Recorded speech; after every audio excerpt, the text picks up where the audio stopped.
must be leaving soon. Good morning! Looks like you're awake. Yep. I prepared some breakfast today. Please have a taste. I hope you'll like it. It's nice to have you here so we can eat something yummy. Well, now that I've recovered from Elazar, I'm feeling better than ever. I can even prepare 4 or 5 meals a day now. And Paimon bets they're all delicious. Oh, by the way, someone brought a letter for you after you went to sleep last night. Nope, Paimon wanted to read the letter with you after you woke up, so Paimon didn't open it. Alright, let's read it now. Oh, it's from Nilu. Ahem. We're going to hold a feast at the Grand Bazaar and celebrate Cyano's reinstatement as the General Mahamatra. As heroes of Sumeru, please be sure to attend. I'll wait for you. The date of the banquet is written on the back. It's in 2 days. Oh, I've also heard that you've become heroes here as well. That's amazing. Sometimes I'm really envious of strong and confident people like you. Oh, you're embarrassing me. Anyway, let's go to the Grand Bazaar to have a look. Oh, before you leave, be sure to inform Master Tainari.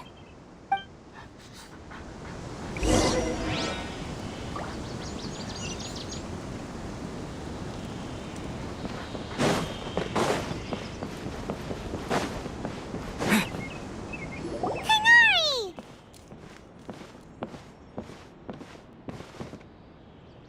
Ah, good morning. How do you feel today? We feel much better. How about you? I'm recovering well, thanks for asking. But from the looks of it, you seem to be already busy with work again. It's fine, I'm not that busy, really. The Elazar patients have recovered, as well as Hypatia.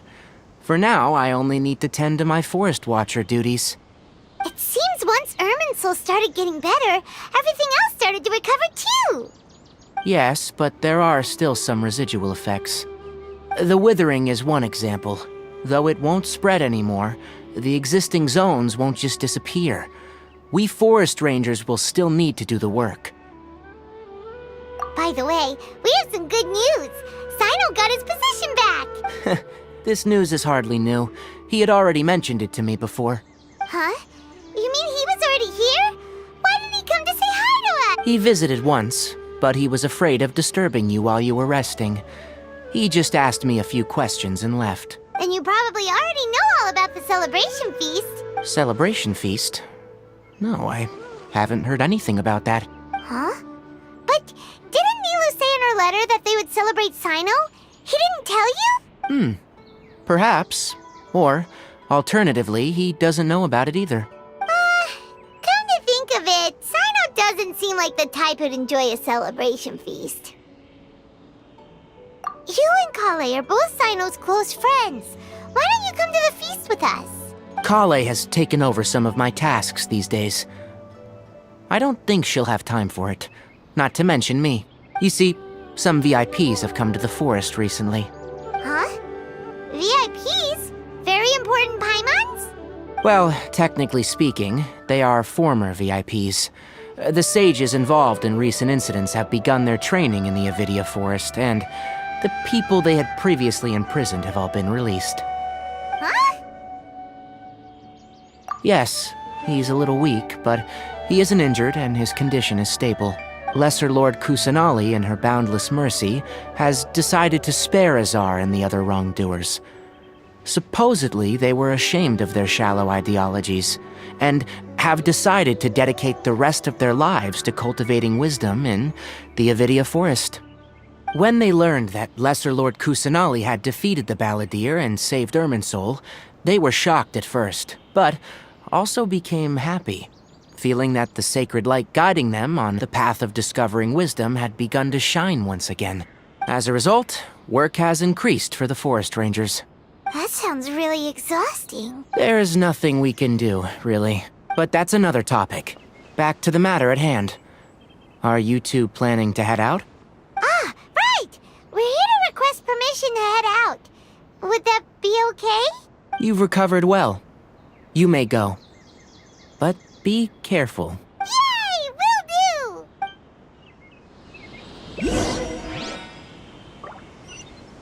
The rainforest is the...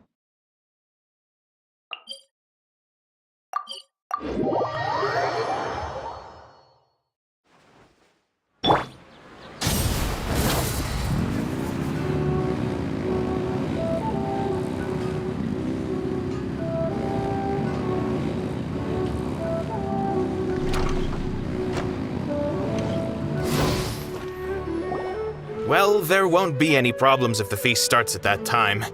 Everything has already been prepared. Mr. Zubair, I finished tallying things up here. Well, except for the guests. Is a simple reply really that much to ask of our guests? It's affecting our arrangements. Oh, it'll be fine. Besides, it never hurts to get things ready in advance. I was thinking the same thing. The feast will be held sooner or later, right? Hey, Nilu! Traveler, Paimon! We got your letters, so here we are! You're the best! The other guests haven't even replied yet. Huh? Are we the only ones that have arrived? Yeah, I had someone deliver letters to all of our guests. But maybe everyone is still busy with other things. Look, I get it. Sumeru is in an extremely important period of transition right now, but even if your friends are important figures, they shouldn't just ignore your request like this. Nilu is Sumeru's #1 celebrity after all. You have no idea how happy I am to talk to people with good taste. If you consider enjoying Nilu's dances having good taste, then almost everybody has good taste, because Paimon thinks everybody will love her performance. That's right. We all think she's amazing too. Nilu is an absolute favorite among those of us who frequent the Grand Bazaar. For Outlanders, you have a great eye. Master Zubair, let's have a vote for the most outstanding audience members next time. I think these two may win. Nonsense! It is not for us to determine the value of an audience. But indeed, we could try giving gifts to people with particularly good taste. I heard there's a device in Fontaine called a camera that can record people's appearances as pictures. Such pictures would make superb gifts. Ooh, good idea. I wonder where we can find one. You guys are so funny. There's really no need for that. I'm satisfied just being able to perform here. There's always a lot going on at the Grand Bazaar. Yeah, and that's why I love it here. Traveler and Paimon, could you help confirm if the letters were actually delivered? If for some reason they didn't receive the letters... Yeah, we can also check out how everything in Sumeru is going now. When I wrote the letters, I heard that Dia was in Port Ormos. As for Sino, we've only heard that he appears at the Academia from time to time. I'm not too sure about Ramon's whereabouts. My guess is that he's with Dia. As for Dunyarzad, I just hope she's feeling better. I sent her a letter, but I was afraid of disturbing her. If you have time... Okay, got it. Let's go, Traveler.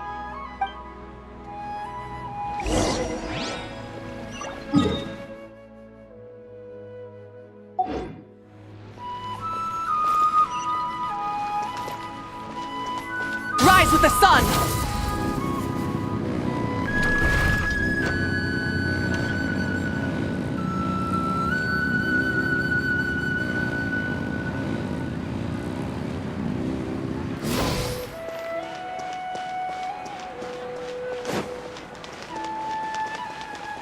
Burn it down!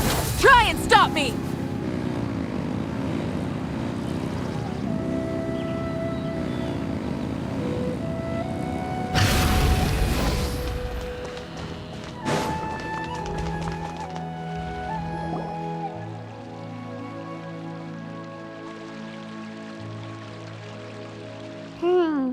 We haven't seen Alhaitham anywhere. Let's ask that person over there.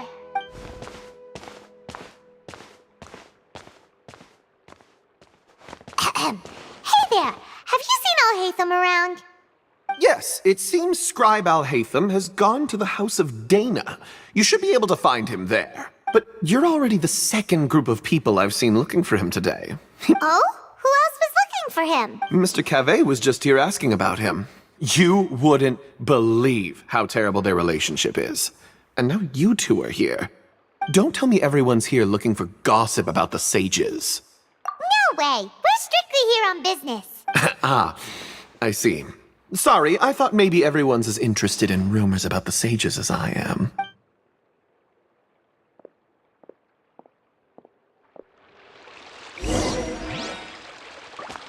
Light it up!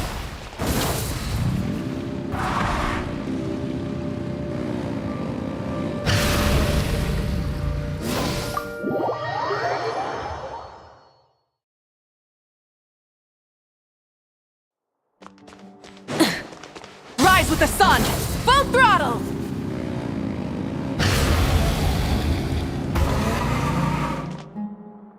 Al-Haytham should be around here somewhere, right? Oh, he's over there! But it looks like he might not... Just put down that worthless book and tell me what happened in the academia. This is not just some worthless book. Do you have any idea how difficult it is to find a physical book like this in Sumeru? It doesn't matter. It's probably just another thing that you used your authority to get your hands on anyway. Just put it aside. Listen, I came back today only to hear that the sages have disappeared. Oh, you sound surprised.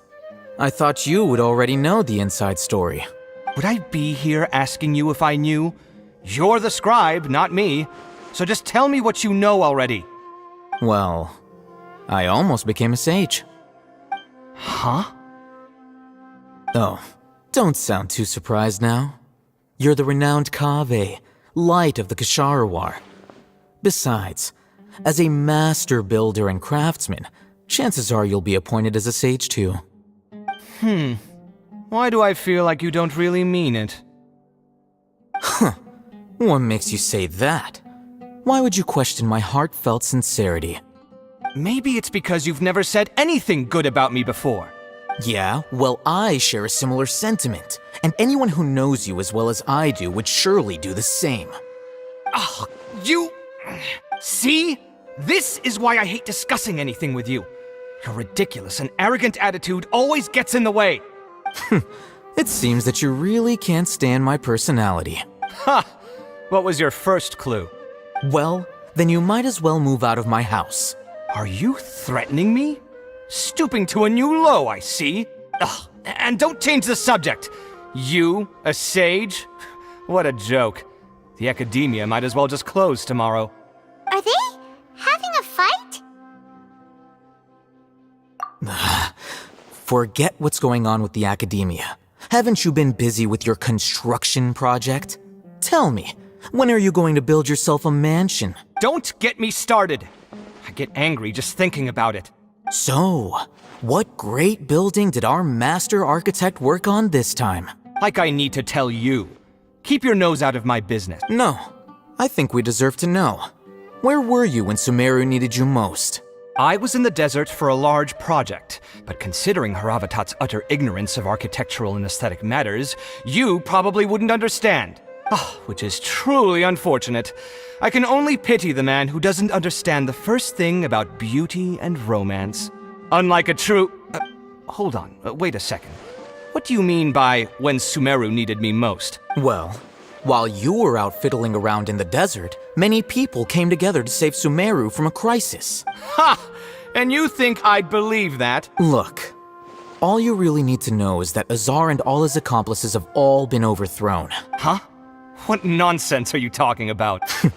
It's no skin off my nose if you don't believe me. It's not like my Darshan was the one trying to apply for funding from the Grand Sage. Yours, though, on the other hand... You know what? I'll ask around. I'm sure someone knows what's going on here. You're dead if I find out you're lying to me.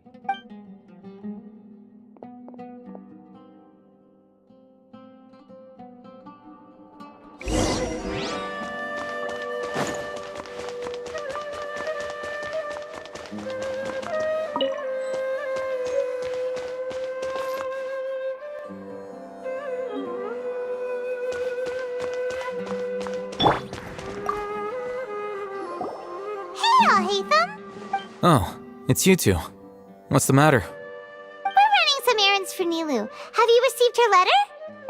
Letter? Nilu said she sent out a letter inviting everyone to a celebration feast in 2 days at the Grand Bazaar.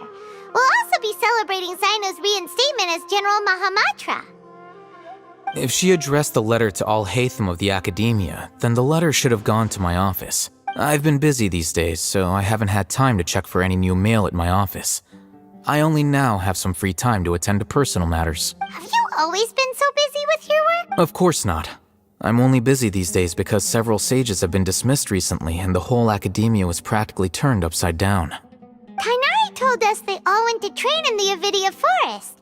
Apparently they will spend the rest of their lives there. That is already the best possible ending for the likes of them. 4 of the 6 great sages were possessed by their desire for power and attempted to create a new god. In order to pull it off, they even imprisoned the other 2 rational sages. To imagine such things could take place in the Academia.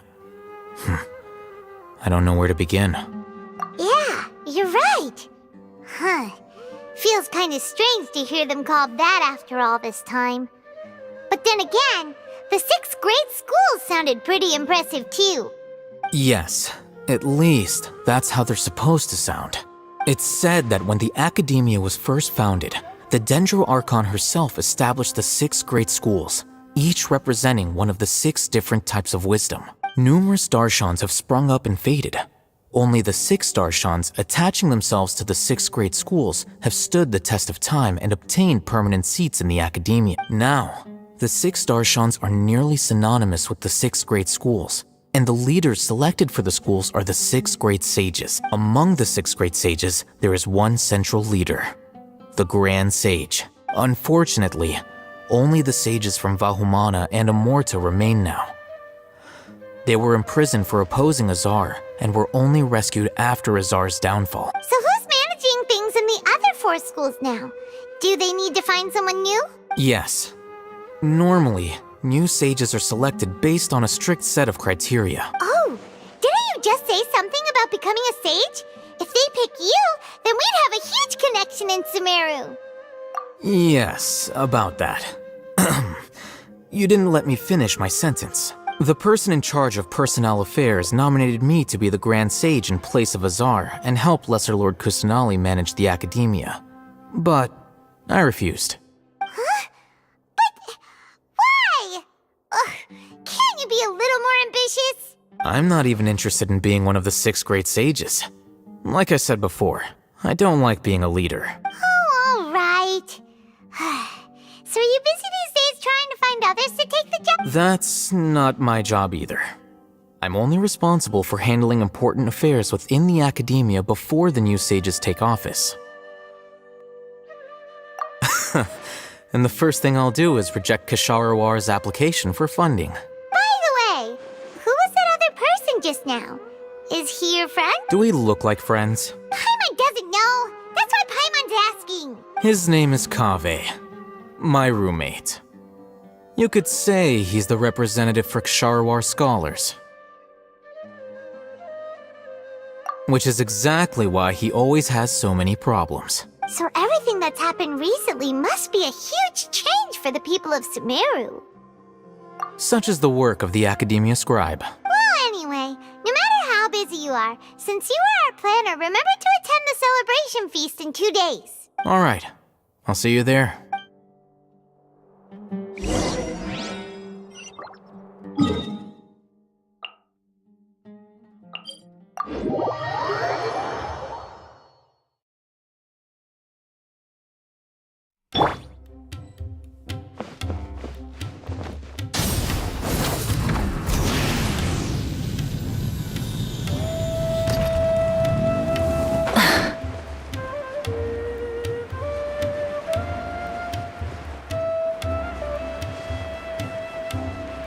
Light it up!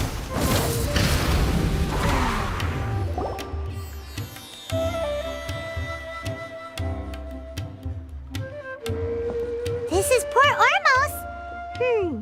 Now where could Is that Paimon I hear? Huh? Oh, it's been a while. How are you doing? Dunyarzad! I'm doing well. I can go as far as saying I have never been happier in my entire life. I don't know if you've heard, but Alizar has completely disappeared, and all the patients have recovered. You kidding? Knowing them and the connections they've got, I'm sure they've heard about it. Yeah! That's right.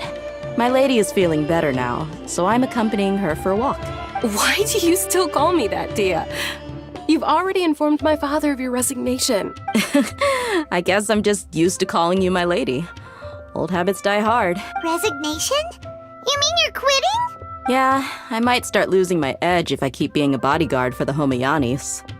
You know that my parents and I are fond of you, and that we appreciate you very much. It wouldn't be a problem if you wish to continue to be our bodyguard. I'm not a woman that's easily persuaded. You should know that by now, my lady. When I took this job, I had already decided that I'd quit as soon as you recovered. It's time for me to get back out there and chase that horizon. So what are you gonna do now if you're not gonna be a bodyguard anymore? I want to take a risky job and put my body to the test again. Huh? But we literally just finished one of the most dangerous jobs ever! Are you getting bored already? I know. If I hadn't joined in that plan with you, I wouldn't have come up with this idea. I guess I still get fired up by that feeling of going all out in a fight. It made me realize that I'm still a mercenary through and through. Life is short, and I'm happy that I got to be a part of that operation. But the whole thing also made me realize that there are still many problems in Sumeru. And as a desert dweller, I'm still not completely ready to settle down on this side of the wall. Well, I remember a friend had someone bring you a message. You mean I'll hate them? I didn't expect him to still remember that. I thought he was joking. We just came from talking with Alhaitham at the Academia. Did he tell you that he suggested that I come work at the Academia? What? I heard that Azar and his cronies fell from power, and Alhaitham told me that now was a good time to find a job in the Academia, but only if I wanted to. Whoa. Paimon can't see you being anything other than a mercenary. Me neither. But I think Dia would look great dressed up as a scholar. Ugh, forget about it. I wouldn't last 10 seconds in there. Alhaitham probably just liked the way I worked and knew I'm good in a fight, so he suggested I find some work in the Academia. But you know, if you take him up on the offer, Sino might actually agree and let you become a Matra. Because you're super amazing! The Matra have all the talent they need as long as they have Sino. I prefer to be free to live however I choose. In fact, I chose this job from the very start because I knew it'd be right up my alley.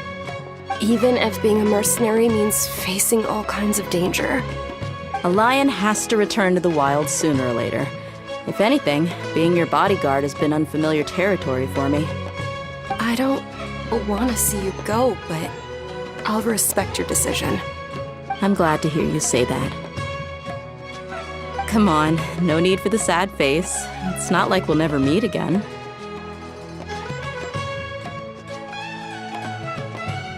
Once the whole Dendro Archon thing is settled, everything in Sumeru will take a turn for the better. That makes me happy too. But a peaceful society will probably mean less demand for mercenaries like me. Before long, we'll be a dying breed. So I'd better get to work while I still can.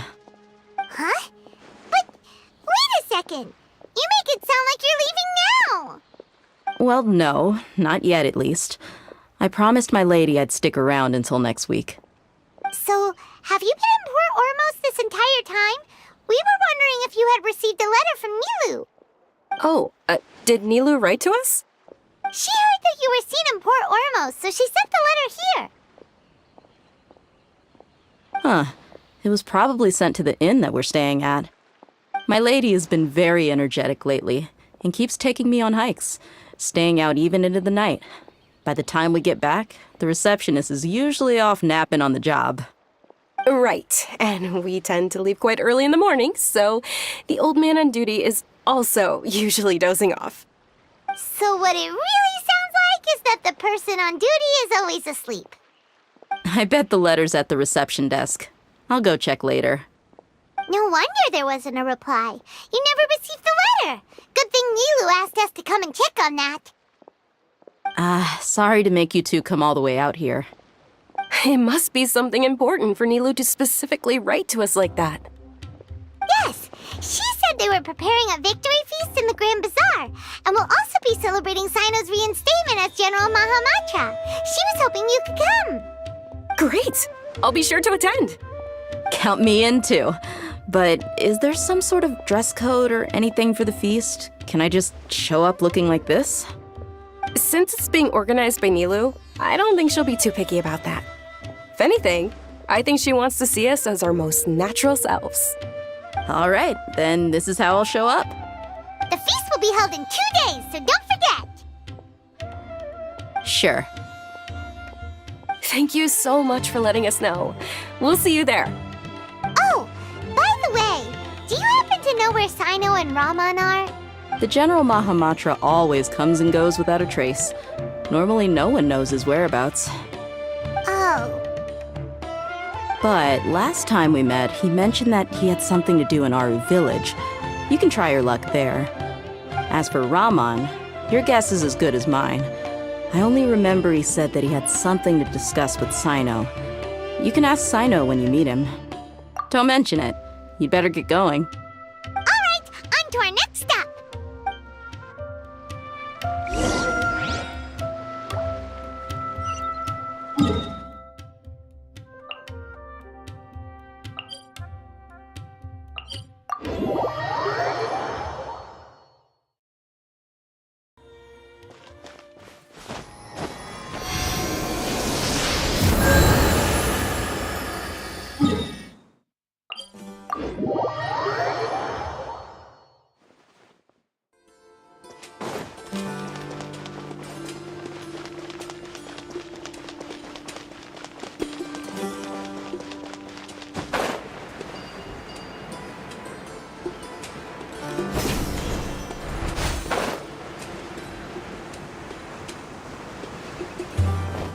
Burn it down!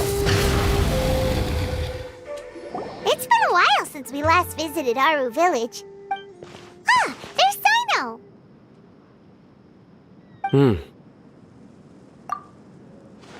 What brings you here?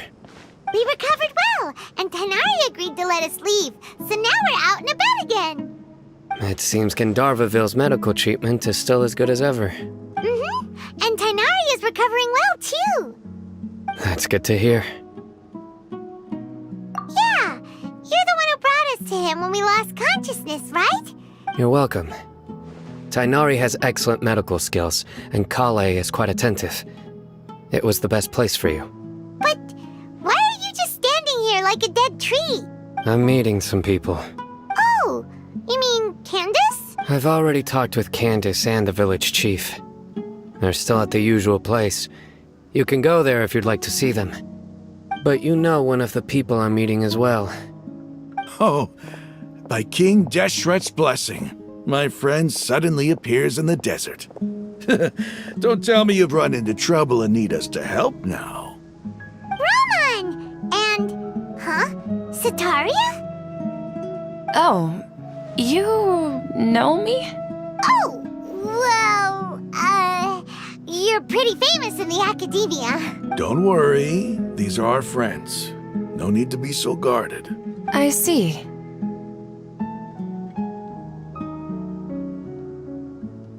I'm doing well. Many good things have happened recently. Same here. Really, I feel that my whole life has started to shine after suddenly finding a new direction. Oh, tell us everything. Yeah, you go ahead. Alright, well, I suppose I should start by saying I've decided to leave the academia. What? It's not that I've given up on being a scholar. Instead, you could say I've found a new identity. I will no longer pursue research like a typical scholar, but I have not completely given up on my relationship to knowledge either. I can see what you're saying now. What do you mean? I plan to leave the academia and return to teach here in the desert. Wow! So you want to become a teacher? Sataria will return to support education here and teach people from the desert. She can't teach everyone on her own, but there are many of us Eremites all over Sumeru. She came to discuss a collaboration with me and hoped that I could bring her ideas to the Eremites. Yes, it's my hope that the Eremites can help me select a group of smart people with the best aptitude for teaching. I'll teach them, and after they've finished learning from me, they can go educate more people. That is the true meaning of education and the spreading of knowledge. The people of King Deshret suffer from sandstorms, exile, and ignorance. Miss Sataria is more than welcome to come teach here. Her arrival is like a star shining in the desert night. The stars have always guided caravans, thieves, soldiers, and travelers who get lost in the night. They lead those in the dark out of trouble and back to safety. Oh, please. Where's all of this coming from? I'm starting to feel a little embarrassed. You deserve these compliments. Mercenaries are accustomed to danger and don't fear death, which is why we recognize extraordinary actions the common people would easily overlook. Sataria's idea will bring much good to many people. At first, I feared it was destined to fail. Everyone knows that the academia doesn't allow scholars to teach in the desert without permission. As you know, all knowledge is under their surveillance and control. But what I heard at that time has been haunting my heart, as if there were lightning bolts constantly bombarding my soul. Sataria, you tread a treacherous path, and the longer you ignore it, the tighter the academia's grasp on you will become. Sataria, why haven't you gone home? Never forget that the desert that belongs to you lies elsewhere. Miss. These words sparked something in me, and I knew that I had to bring something back to my people after going home. I gathered up the courage to approach the Grand Sage, only to find that he was no longer at the academia. Lord Sino told me that Azar didn't belong there anymore. Azar has received much-needed punishment. Though, if you ask me, it may have been too light. Lord Sino helped me obtain permission to leave the academia for the desert, and accompanied me here to discuss collaboration with members of the Eremites. My plan was able to go smoothly thanks to him and Rahman. You're all doing so much for the desert. Aside from that, I also have some other business to discuss with Sino. Lesser Lord Kusanali has allocated many resources to support and develop the desert. I've done some business for her, and part of it required the assistance of the Eremites. I applied for a few batches of educational materials from the academia, and sent them to several groups in the desert, as instructed by Lesser Lord Kusanali. I believe the people will make good use of them. That's exactly what the people here need. Physical books and other related items. If it weren't for Sino and Lesser Lord Kusanali, I'm afraid we'd never be able to get our hands on them.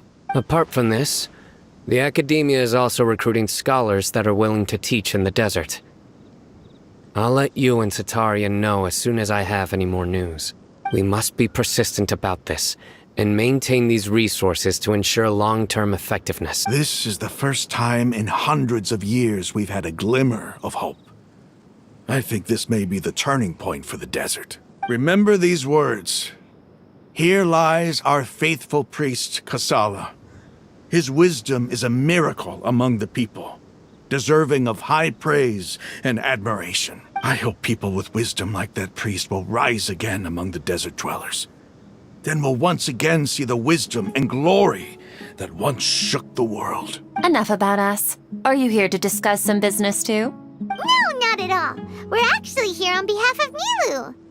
Nilu wanted to write to everyone, but she wasn't sure where the letters should be sent, so she asked us to come find everyone personally. A celebration feast will be held in 2 days at the Grand Bazaar. She hopes that all of you will be able to attend. At the feast, we'll also be celebrating Sino's reinstatement as General Mahamatra. Although, judging from your appearance, it seems you've already been reinstated. Paimon thought you would only start working for the academia after the feast. Celebration? Feast? It's the first I've heard of it. Tainari was right. He really didn't know. This feast is for you, Sino. Sounds to me like you'll have to be there. It's rare to see that kind of expression from Lord Sino. You must not like feasts very much. No, not really. But I'll go.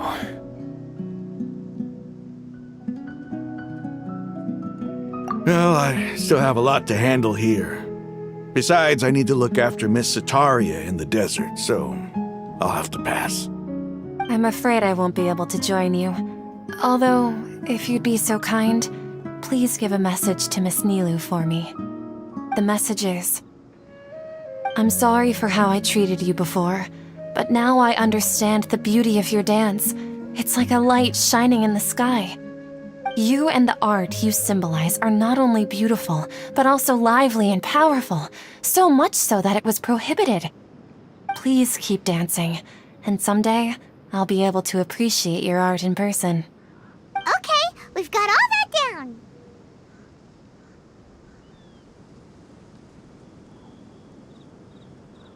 Our job here is complete as well. Oh, Sino, remember, party's in 2 days. Make sure you're there. Got it.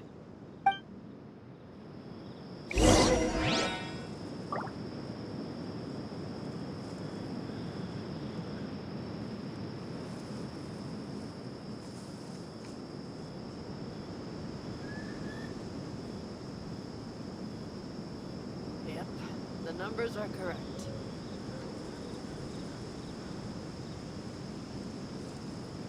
Unauthorized personnel are prohibited from entering the warehouse.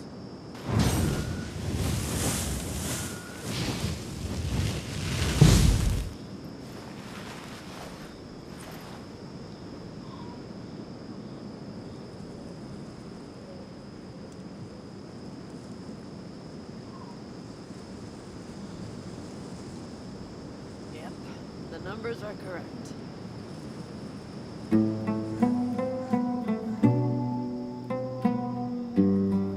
Many insects have a compulsion to follow the light, and humans are the same. Except we call that light hope.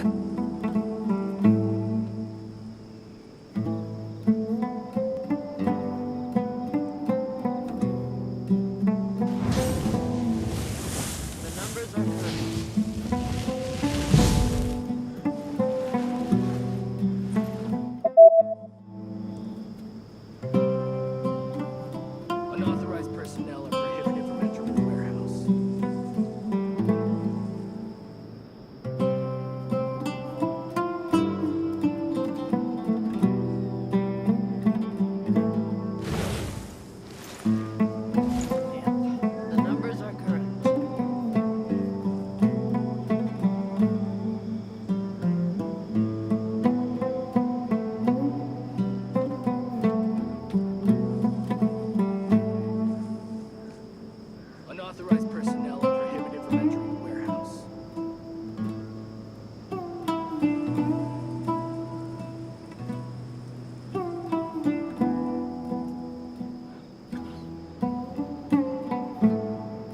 Yep, the numbers are correct.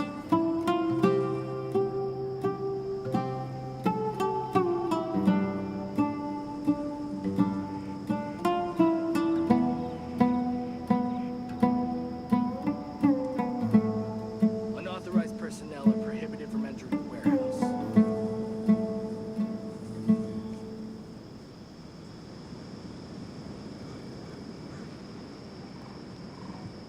Yep, the numbers are correct.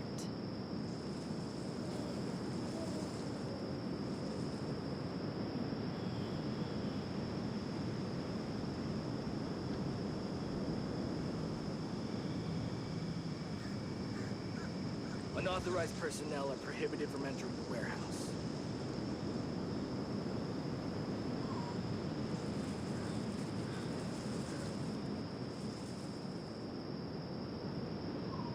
Yep, the numbers are correct.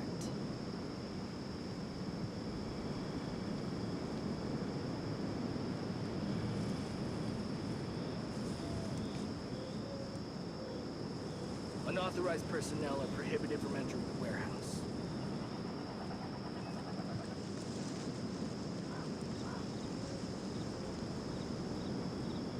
Yep, the numbers are correct.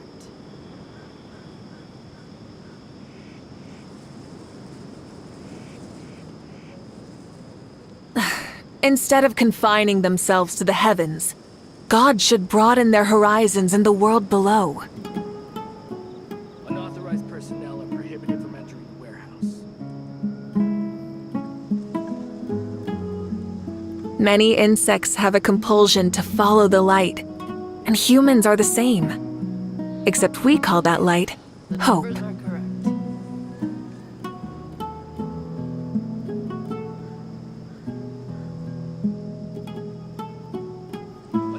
Exploration and trials. Adventuring is right up my alley.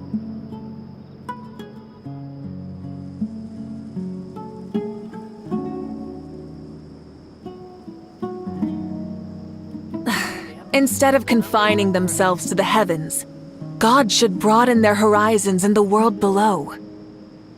Unauthorized personnel are prohibited from entering the warehouse. The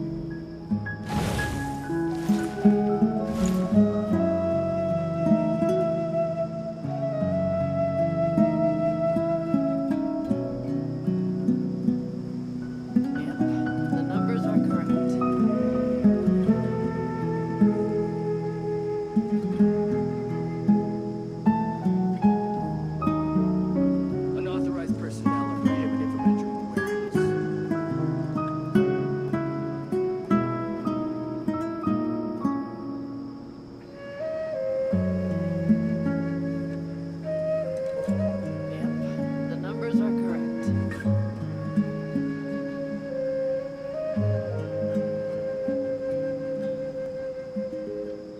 Unauthorized personnel are prohibited from entering the warehouse.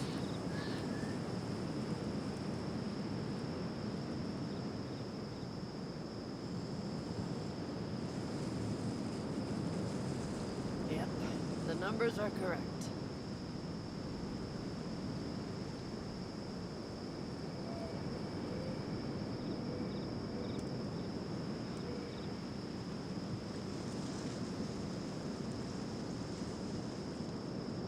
Unauthorized personnel are prohibited from entering the warehouse.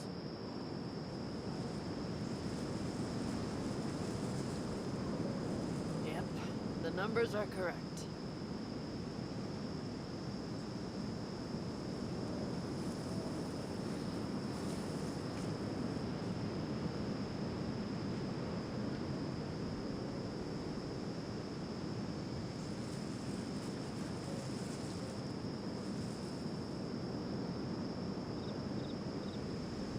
Unauthorized personnel are prohibited from entering the warehouse. Yep, the numbers are correct.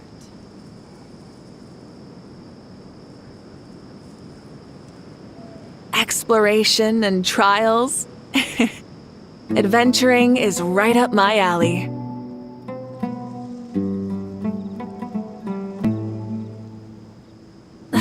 Instead of confining themselves to the heavens, God should broaden their horizons in the world below.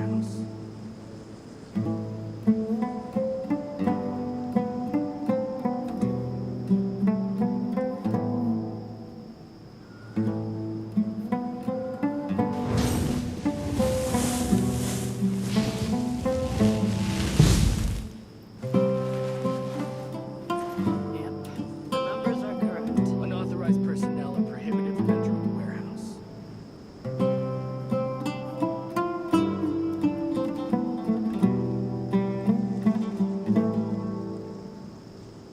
Many insects have a compulsion to follow the light, and humans are the same. Except we call that light hope. The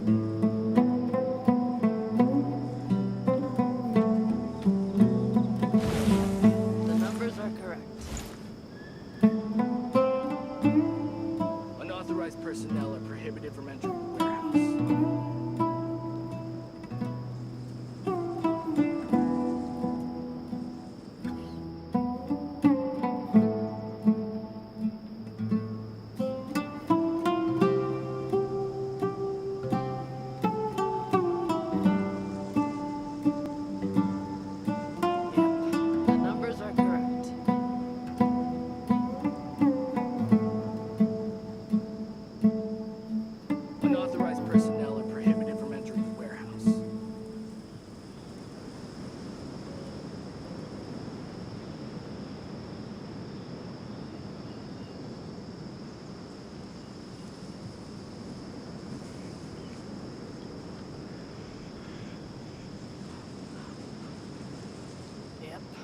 numbers are correct.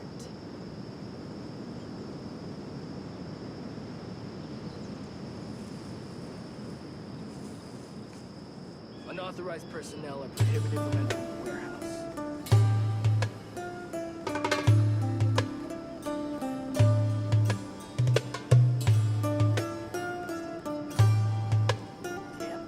The numbers are correct.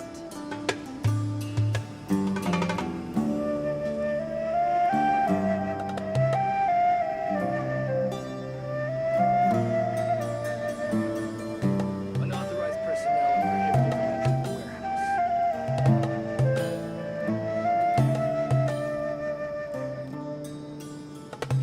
The numbers are correct.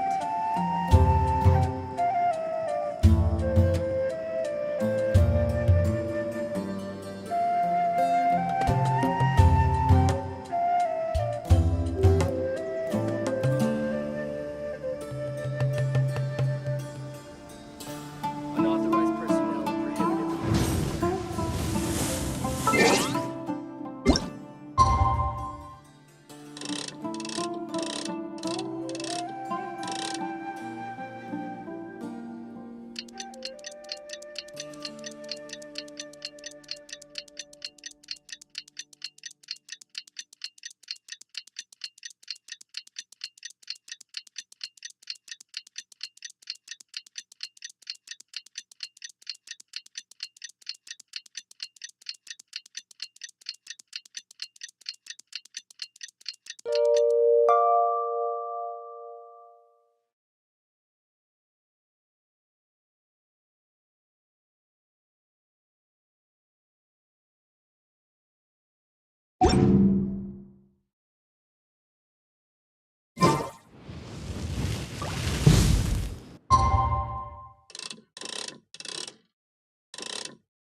Today's the big day!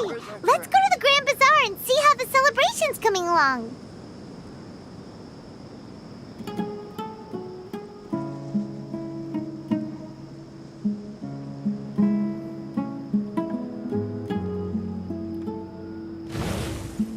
Unauthorized personnel are prohibited from entering.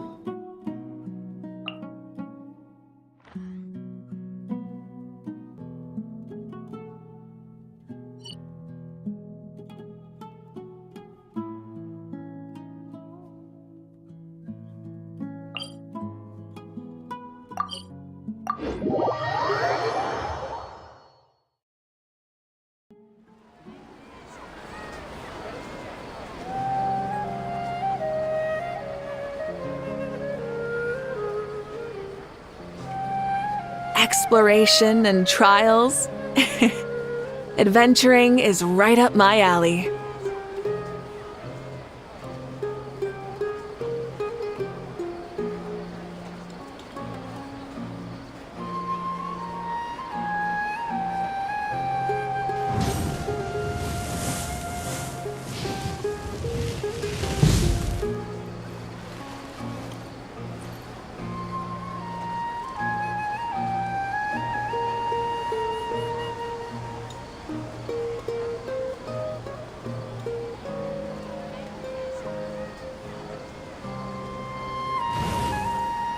Rise with the sun!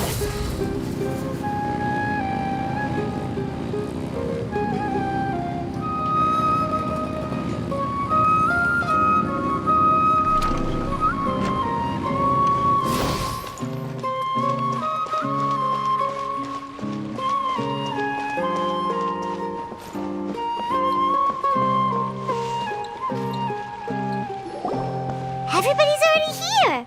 Looks like we're the last ones to arrive. You're here. Ah, there you are. Well, look who finally decided to show up. You look like you came here immediately after finishing up some work. I'm very happy to see you here. But we're not late, are we? It's just that everyone else arrived ahead of time. I propose that the last one who arrived be put in charge of today's speeches. Nah, there won't be any speeches today. Oh, really?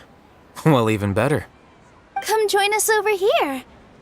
Let's share some great food and drinks, and chat about all sorts of fun things. Everything looks quite good. Wow! Paimon can't wait! Traveler, just look at all the delicious food here!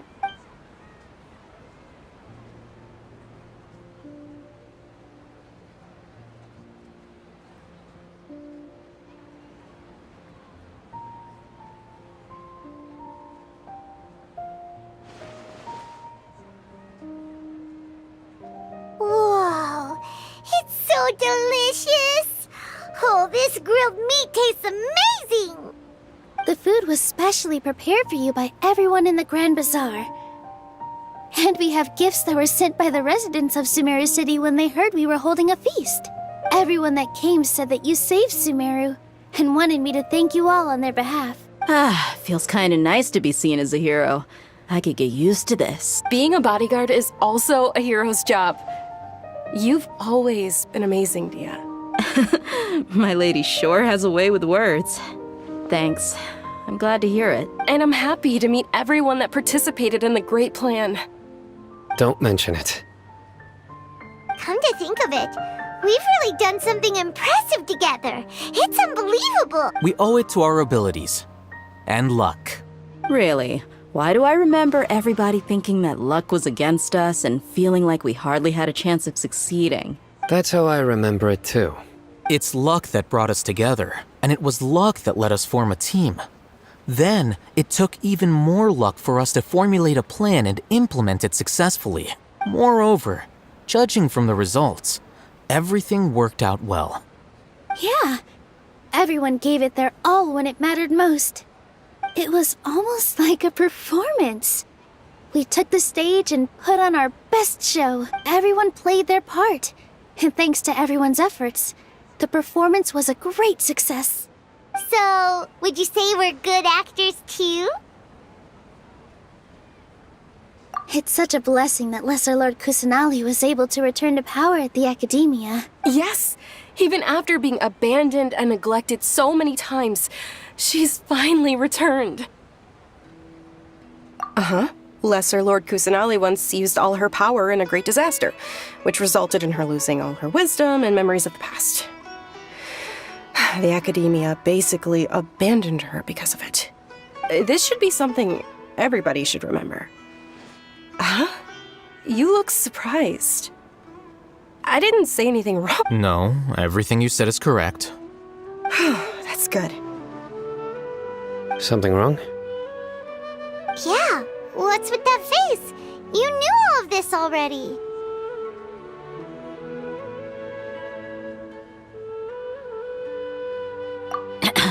Even if those two giants of the Academia are here, I still have to say it. Those sages really have some nerve. 500 years ago, Lesser Lord Kusanali used all her power for the people of Sumeru. And what did they do in return?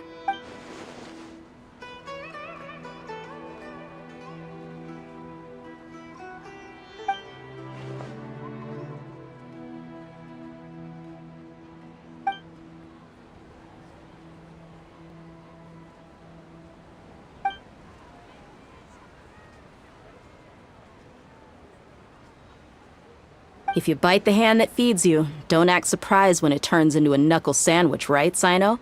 Perhaps I shouldn't say this, but their treatment of Lesser Lord Kusanali calls for a more severe punishment. You could simply tell Lesser Lord Kusanali that you wish to have Azar and his accomplices severely punished. I respect our deity's decision, and won't interfere in any way. While we're on this topic, why didn't you accept the Academia's invitation to become the Grand Sage? Are you trying to say that I'm fit to be a sage? Not at all. But every person handling the selection process has said that you are the most suitable candidate to lead the Academia right now. Why? Because he dethroned Azar from power? Could you try to put it another way?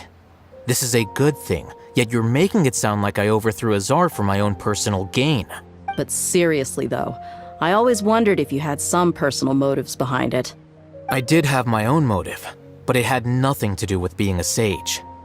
If the rules of our nation were suddenly cast by the wayside, then it wouldn't be long until chaos ensued. I had no intention of letting their dreams disrupt my life. By that, you mean your life working as the Academia's scribe. Precisely. Wait, is that all? So, that's the only reason why you joined us and came up with all those plans? It's reason enough. You've certainly got quite the personality. You flatter me. All right then. How about you? You've already resumed work as the General Mahamatra, right? That's right. Will you be happy with that life? It's not about being happy. There are merely a lot of things that I must do. Even so, keep your spirits up and try to be happy, okay? And try to smile more every day, just like I'm doing now. Thank you. I'll keep that in mind.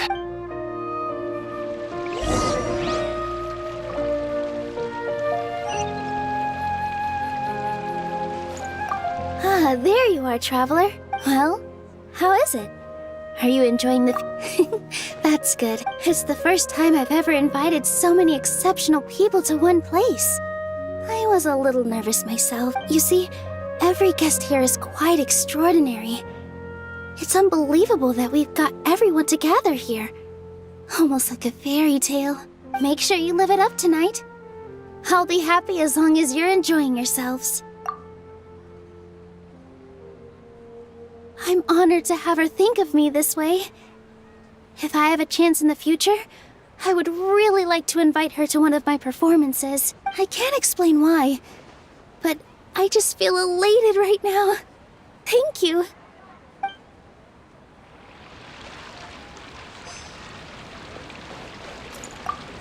I seldom participate in such lively gatherings, but the atmosphere here is quite good. No.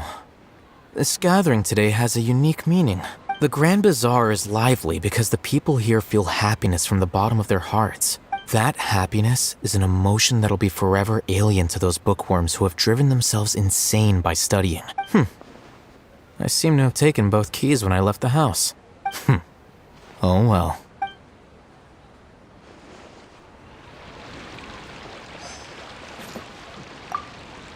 My lady, the grilled meat over there is delicious. Have you tried it? Yes, I also tried some fruit just now. Oh, they're very sweet. What an amazing place to relax. You said it. Oh, look who else is here. Hello. Oh, I'm so happy Nilu invited everybody. Oh, now I have the chance to meet all the heroes. Hey, less of that polite chit-chat and more eating and drinking. The feast is about having fun, not stuffy formalities.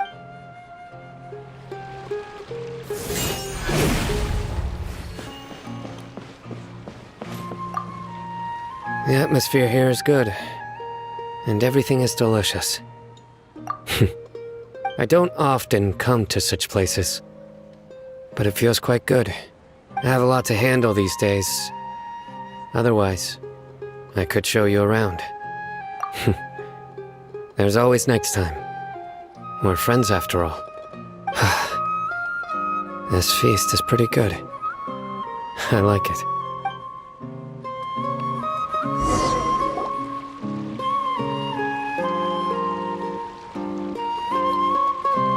Hey, what's wrong? Your head is starting to droop.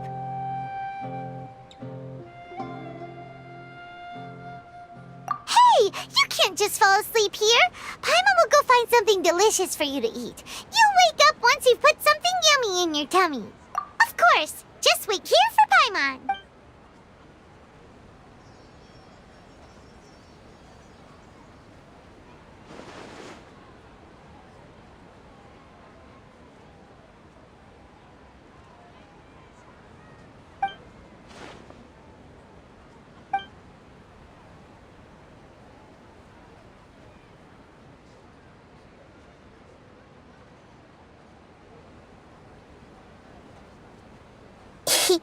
It's me.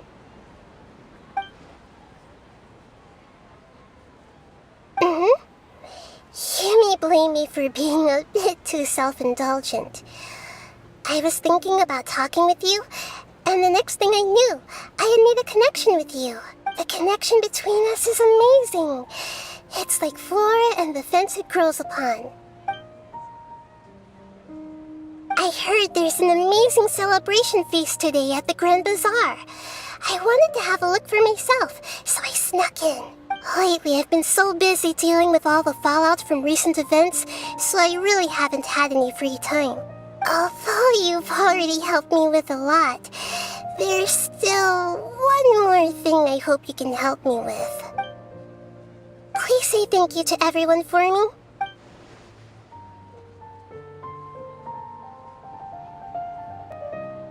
Oh, is it not convenient for you to do that for me? But if I just show up all of a sudden, people will become all quiet and stiff, won't they? What if I end up scaring them and ruining this wonderful feast? That'd be the last thing I want.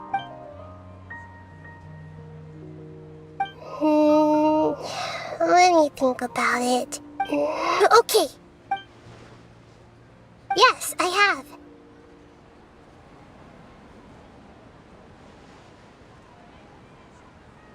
You said I should go thank everyone as myself, right? So, I've decided to borrow your body for the time being. Please don't blame me. The flora also climbs up to the fence to get closer to the sky.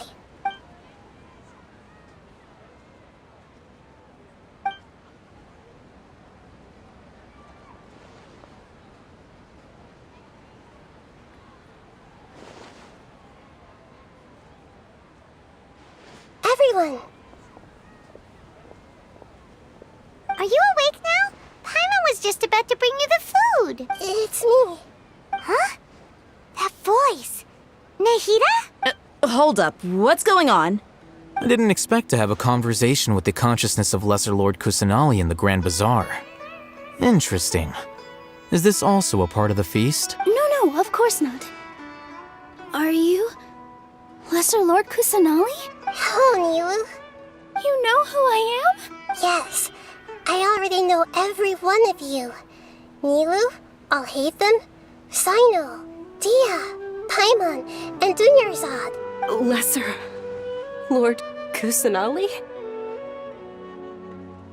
I took the liberty of occupying the traveler's body so that I could thank all of you in person. Thank you so much for rescuing me, even if that meant placing your own safety in peril and taking the risk of becoming enemies with the academia, the sages, the doctor, the balladeer, and even the entirety of Sumeru.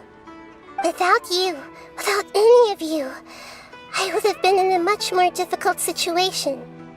Had you not helped me to resolve the crisis, not only I, but Sumeru and even the entirety of Tevat would have suffered great misfortune. People refer to you as the heroes who managed to rescue a god. I'm quite fond of this name. It not only explains your identities, but also bears witness to your relationship with me. Please, allow me to present to you my most sincere gratitude.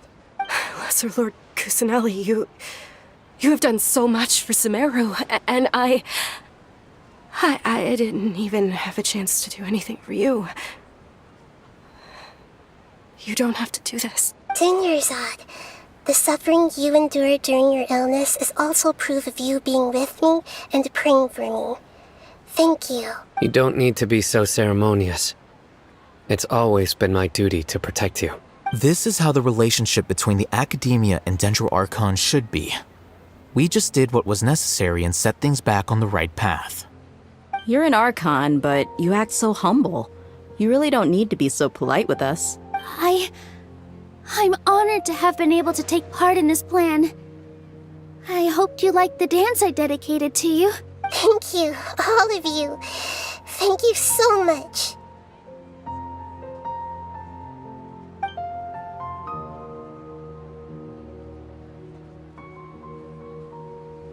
Yeah.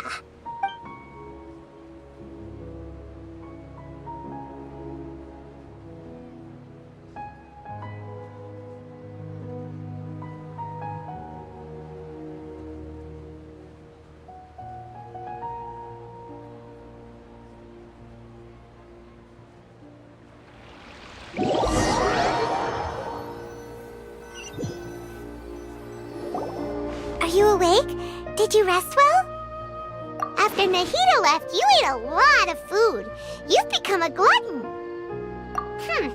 That just means you still have a lot to learn from Master Paimon, the Sage of Gluttony. Alright, since you're awake now, should we go and have a chat with Nahida? She should be in the academia right about now. If you have any questions, now's your chance to ask.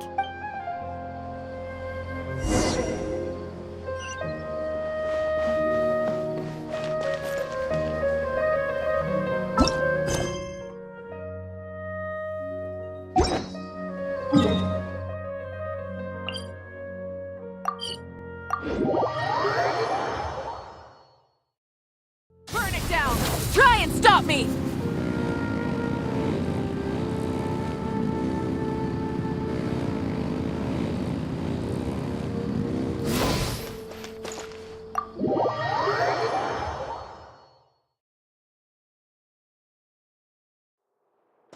Light it up!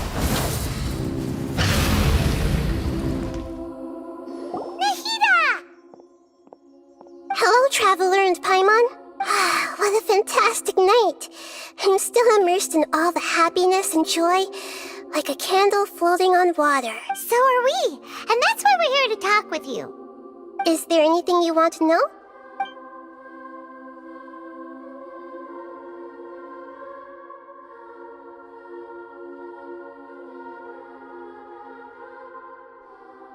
You mean, what happened after the doctor put you to sleep?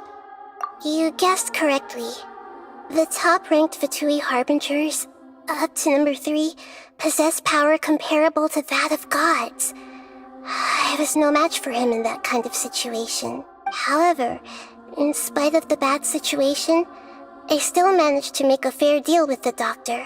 I'm sure you remember the entity that changed your fate, the Heavenly Principles. In fact, the Heavenly Principles has been quiet since the Conria disaster 500 years ago. I used this point as leverage against the doctor. I told him that the Heavenly Principles may be awakened if I destroyed Enosis. Although it's just a bluff, he still fell for it. I assumed that the Heavenly Principles wouldn't just stand by and let such extensive damage to its laws take place. And as for what I exchanged for the Gnosis, the exchange served as both punishment for the doctor, as well as a boon of new knowledge that I couldn't refuse as the god of wisdom.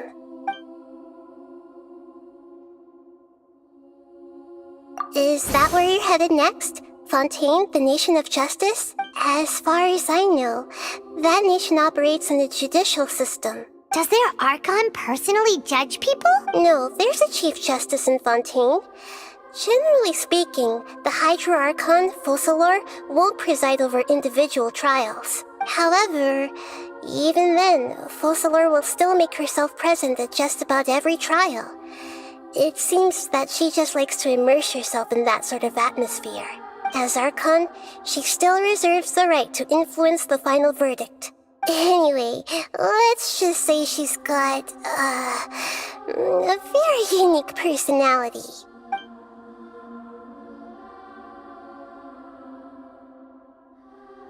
Are you sure? Isn't there something else you haven't asked about yet? Huh? You mean... About your sister. While you were resting at Gandharvaville, I took some time to perform an Irminsul search for information on your sister.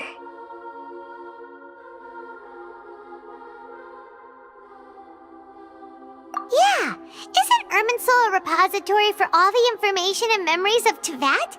So there shouldn't be anything on him or his sister. This is true in your case. Irminsul indeed does not have any information on you. However, there must be something different about your sister. Because as it turns out, the world has recorded information on her after all. What? There is only one possible explanation. She belongs to this world.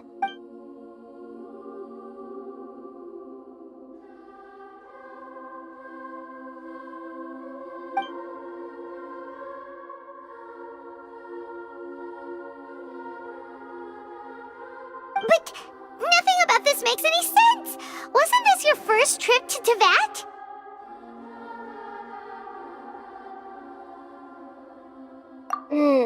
According to the records I was able to access, your sibling suddenly appeared in Conria. After the Conria disaster, she began her journey through the 7 nations of Tevat. But just as her journey was about to reach its conclusion, the Irminsul records on her suddenly become fuzzy. What do you mean, fuzzy? Did something happen to her? All I know for sure is that somebody, for reasons only they can know, is deliberately obfuscating her fate. And whoever it is, if they can do that, who knows what else they're capable of. But even that wouldn't explain how she somehow comes from this world. Something else I noticed was that according to these records, the Fatui have not classified your sibling as one of the Descenders. What's a Descender?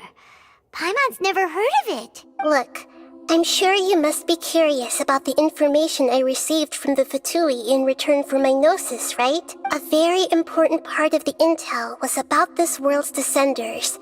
External beings, ones that don't belong to this world. Traveler, you are Tevat's 4th Descender. Huh?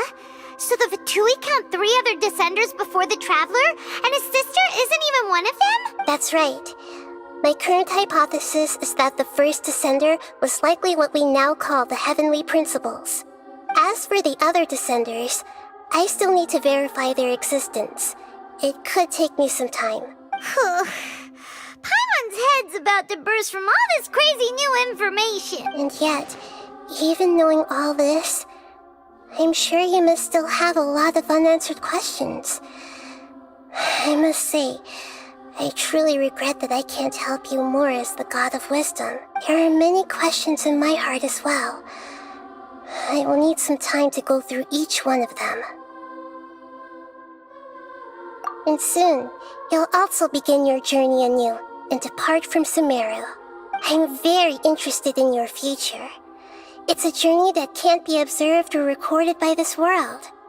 If fate is the ultimate knowledge, then your future will be the ultimate fate. Paimon's sure glad we got to meet you, Nahida. The pleasure is all mine. I can't thank you enough.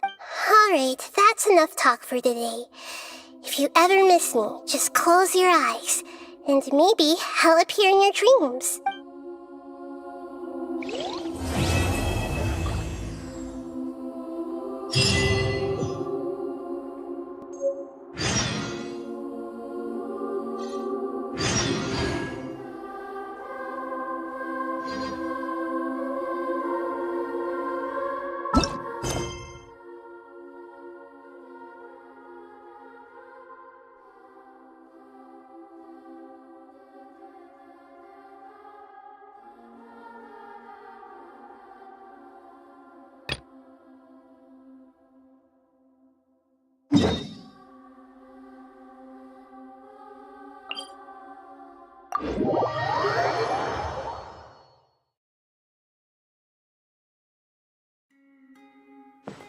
Rise with the sun!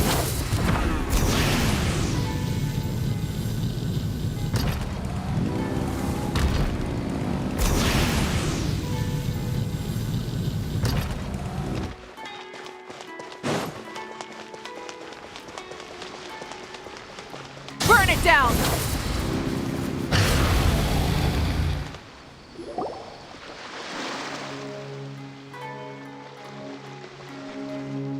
Huh? Wait, you're that blonde traveler who's on a journey to all corners of Tevat, right? Who's asking? Do you need something from us? You bet I do. I was worried I wouldn't be able to find you. I have a letter for you, you see. It's from another Outlander. He was a crafty fellow, let me tell you. Took advantage of a loophole in our mailing system by opting for guaranteed delivery, then filling in the most obscure mailing address I've ever seen. Well, we are always on the road, so yeah, it's pretty tough to get mail to us unless we happen to go to the post office on a whim. So, what address did that person give you anyway? He just wrote, next to a small, white-haired talking fairy. What? So the address is Paimon? Yeah, exactly, right? And if I'd failed to deliver the letter, I'd have been bound by regulation to compensate him. Really, he got me good. I count myself very lucky that I ran into you here.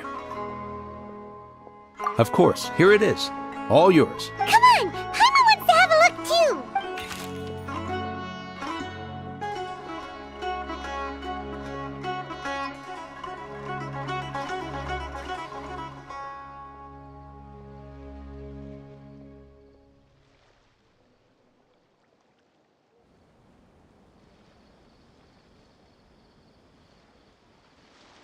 Kaya, huh?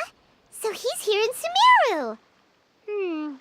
Now that Paimon thinks about it, Crafty does describe him pretty well. From what he wrote in the letter, it looks like he didn't think there was much chance of it reaching us. Or maybe he's just being sneaky. Yeah, you're right. It's always nice to see old friends. The letter says that he hangs out at Jafar Tavern every afternoon. Perhaps we should drop in on him then, huh?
I'll have something I haven't tried yet, boss.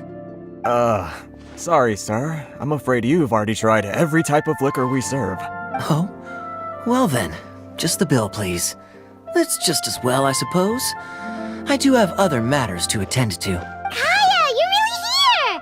Paimon half thought you were playing some sort of prank on us. Hey, Paimon, traveler. Looks like the gods smile upon me after all.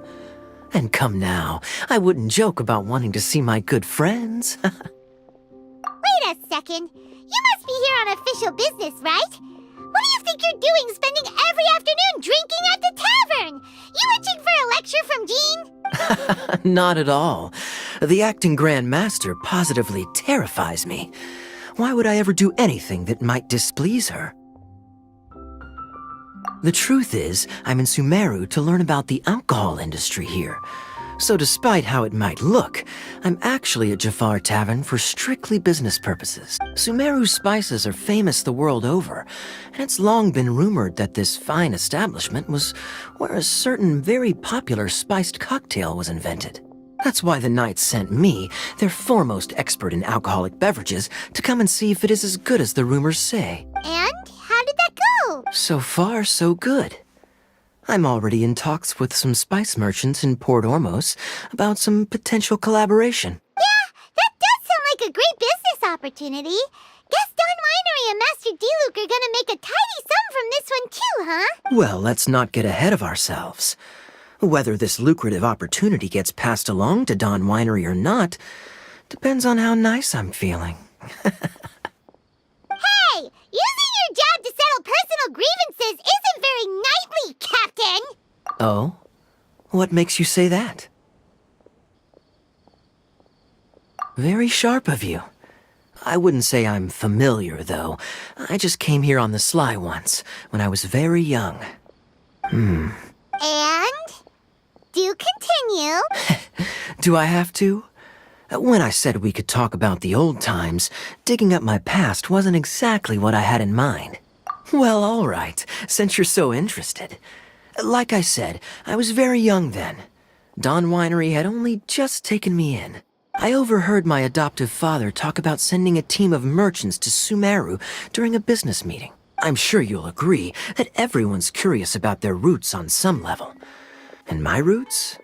They're in Conria, which is said to have been located deep underground, somewhere near Sumeru. And so I stowed myself away amidst the cargo, and silently joined the merchant delegation on their trip to Sumeru. But it wasn't long before the merchant delegation received news that I'd gone missing. Their leader promptly found me, and before I knew it, my adoptive father was dragging me back home by the ear. It was a short-lived adventure. Sorry I don't have a more thrilling story for you. Honestly, not much. The only reason I knew that Conria was near Sumeru is because I happened to read that in a book when I was young. My life had less and less to do with Conria as I grew up, and so I started caring less as well. I used to believe that I had inherited some sort of duty from my father, but then I began to wonder. Maybe my father left me in the peaceful land of Mondstadt for no other reason than simply to keep me alive, as well as ensuring that I'd be safely cut off from certain things. The thought that I might be able to actually live a happy life there must have been the icing on the cake. This is obviously all speculation. Simply put, I'm afraid that I'm not particularly in the know on this topic. These days, my surname, Alberich, is probably the only link to Conria that I have left. One death afternoon, please, boss. Tell me, what do you know about the significance of that name, Alberich? Dainsleif? Ah, you've decided to join us. I was wondering how long you planned on listening in. I believe I've seen you before in Mondstadt. Dainsleif, if I'm not mistaken. So you remember me. Then we are already acquainted, Kaya Alberich, descendant of the Abyss Order's founder. Huh? What? I take it that you weren't aware of this until now, Kaya. Or you wouldn't have been so forthcoming with your surname. Oh my. That's quite a lot of baggage for a surname, isn't it? Though I must say, it does confirm an old suspicion of mine. I suppose that was why my father left me in Mondstadt after all. I'm surprised that you take me at my word without the faintest hint of skepticism. Well, perhaps what you told me just happens to answer some questions I carry in my memories. And in any case, I recognize your eyes. You're a pure-blood Conrian, aren't you? Very clever. Forgive me for being direct, but I sincerely hope this new knowledge doesn't change anything. If you've already let go of your ties to the past, then keep it that way. Kaya, you're not involved with the Abyss Order in any way, are you? Hey, hold on now. This conversation has taken a rather sudden turn for the deadly serious. And I'm afraid that as someone from Mondstadt, I'm not accustomed to this sort of atmosphere. So what if I know my ancestry? Do I strike you as the type who would be bound by that kind of thing? Relax. I'll be just as delighted to hunt down the Abyss Order tomorrow as I have always been. Either way, looks like we're out of time. I've got a spice merchant to meet in a minute, so I'll leave the three of you to carry on the conversation without me. Well, alright then. You go do your thing, Kaya. See you around. And Dainsleif, no need to listen in from the sidelines next time we meet. Let me buy you a drink. Not new. Not exactly. My memories suffer from erosion. But while I was recovering my health recently, I suddenly remembered something. Your sister. She mentioned the Loom of Fate back when we traveled together.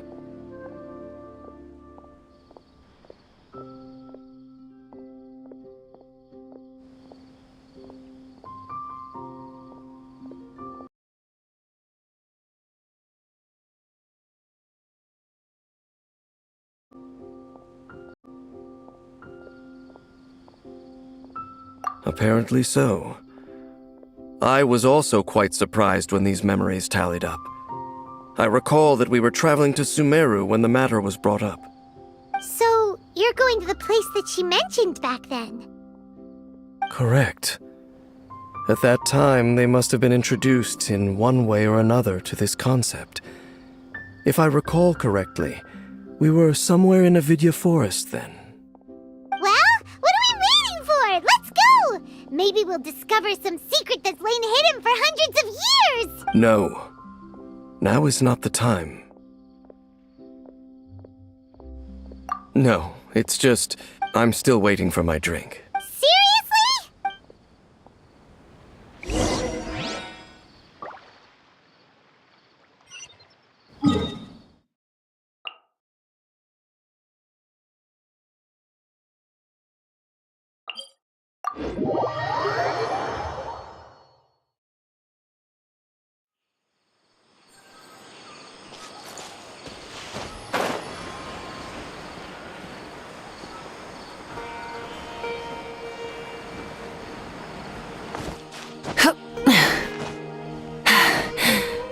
Phew.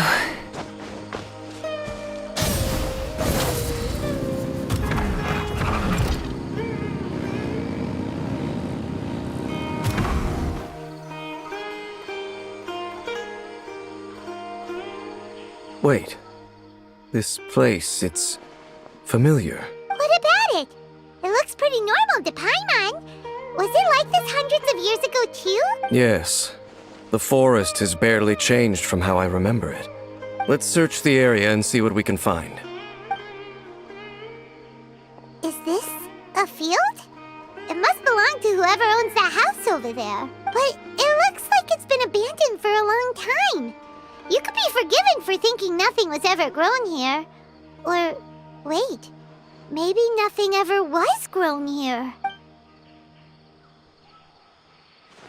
It's an extinguished bonfire. Forest rangers, perhaps? Looks like it's been ages since it was last lit. And clearly they put it out carefully to prevent a forest fire, too. That's responsible. Nothing else stands out in this area. All that's left is that building. Come on. Wait, we're just gonna go barging in? What if someone's home? Unlikely. There are no signs of life in this area. We should be able to enter without incident. If you say so. Well,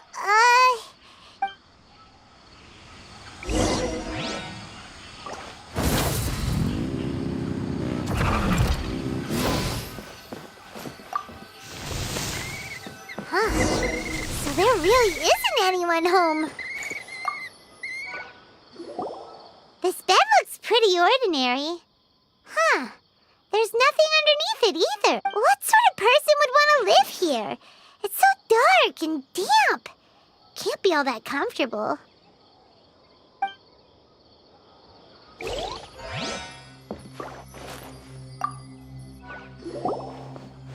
There's a box over here. Why don't we open it? And by we, Paimon means you. Paimon's just scared that whatever's inside might bite her fingertips off.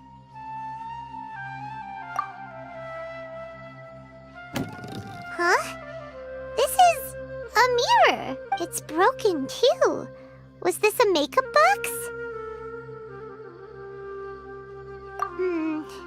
That's kinda disappointing. Paimon was hoping we'd uncover some super big secret, especially after Dane talked this place up.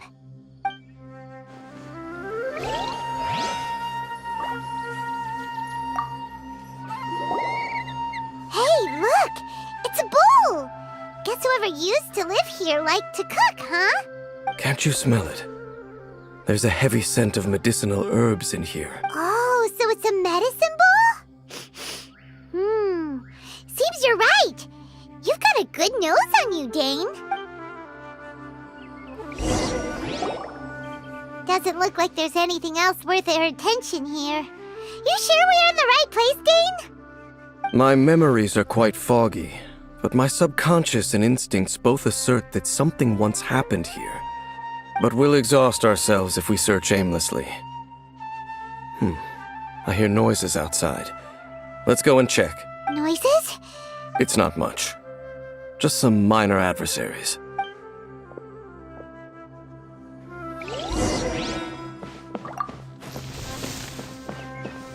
Monsters? Wow, Dane's ears are sharp, just like his nose.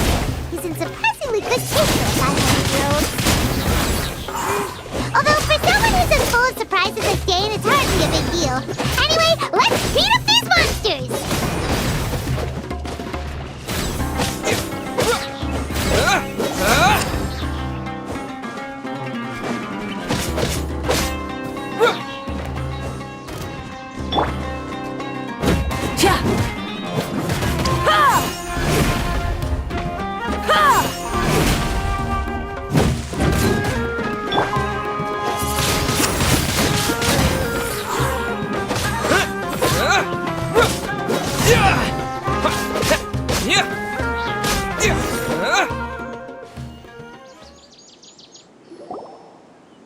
I doubt that the appearance of those monsters was wholly random.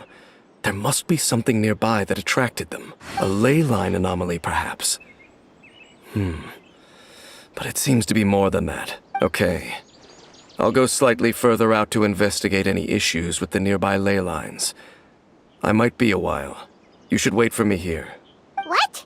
You're going alone? You better not be trying to keep some secret from us. Your suspicions are as banal as they are unwarranted. I merely think that this house should remain the focus of our investigation, and as such, someone ought to stay here and keep an eye on it. Not to mention that if even forest rangers are capable of investigating ley lines, I will be more than able to handle it alone. Fair enough. Guess we'll just camp out here then. Good thing there's a bonfire over there. Let's make ourselves something to eat. All this running around has made Paimon real hungry.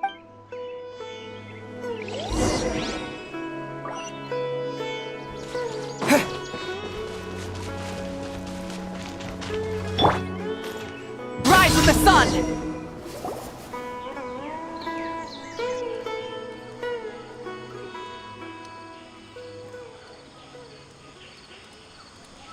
Your cooking is as good as ever. Even if there was no other reason, the food alone would be enough for Paimon to stick with you. Changing the subject, Dane's taking forever. He said that there might be an issue with the nearby ley lines. How bad do you think it could be? We came together, but now it's back to just being the two of us again. You know, now that Paimon mentions it, we really have spent lots and lots of time together, haven't we? So don't take this the wrong way or anything, but, do you ever get tired of Paimon being around? Oh, you stop it! Now you're embarrassing Paimon. So, next question. Don't know if it's okay to ask this, but Paimon's curious. The stars?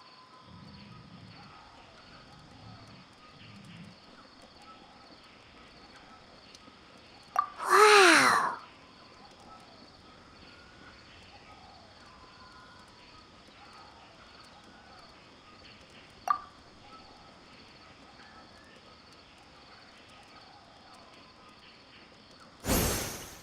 Yeah, Paimon understands. Being separated without even knowing the reason why, it's just terrible. But we'll find the truth together. Sure as Paimon's your guide. Just you wait, heavenly principles, and you too, Teyvat!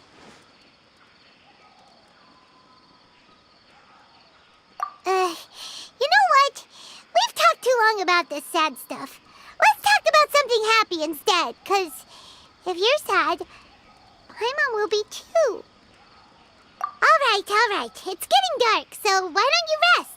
Paimon will take first watch. Don't worry, no monster's gonna come and eat you up. Oh, come on! Don't say that!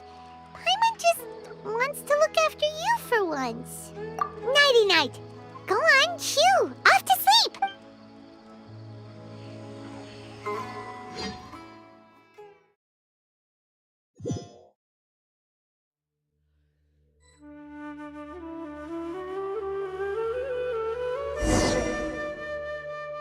Hey, time to wake up. The sun has risen. What a deep sleeper. You do know that we need to... Tear stains. You dreamed of your sibling last night, didn't you? All right. Rest here a bit longer then. I'll head into the forest to investigate.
Halt! What do you think this place is not whatever you think it is. Nor should you be poking your nose into my business. Begone! Your travel companion? You mean the one that was keeping watch by your side last night? Your companion departed for the forest early this morning. That much I saw with my own eyes.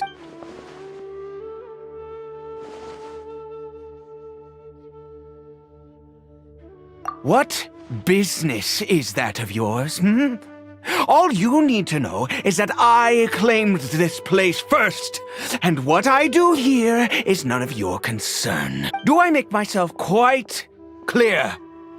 Leave!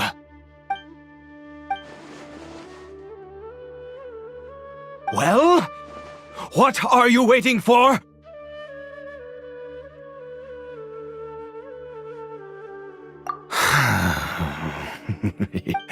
I've been observing you, and you don't look like a forest ranger, nor someone from the academia.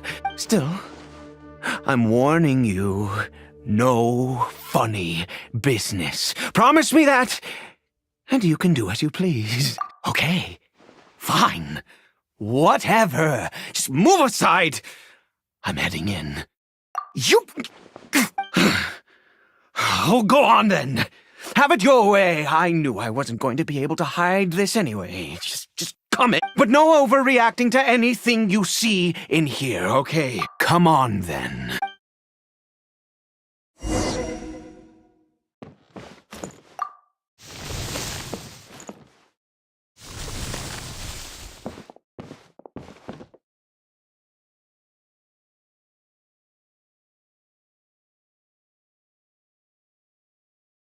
Mind your own business. Don't... How could he be? He was too young for anything like that. So don't you lay a finger on him. Just... Huh? You know Conria? Who are you, exactly? And how do you know I'm from Conria?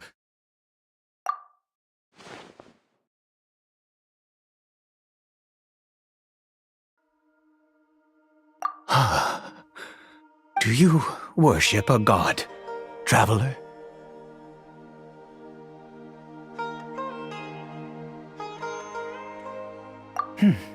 Sounds like you've had an eventful life. All right, well, my name is Ida, and you are correct. I was once Conrian.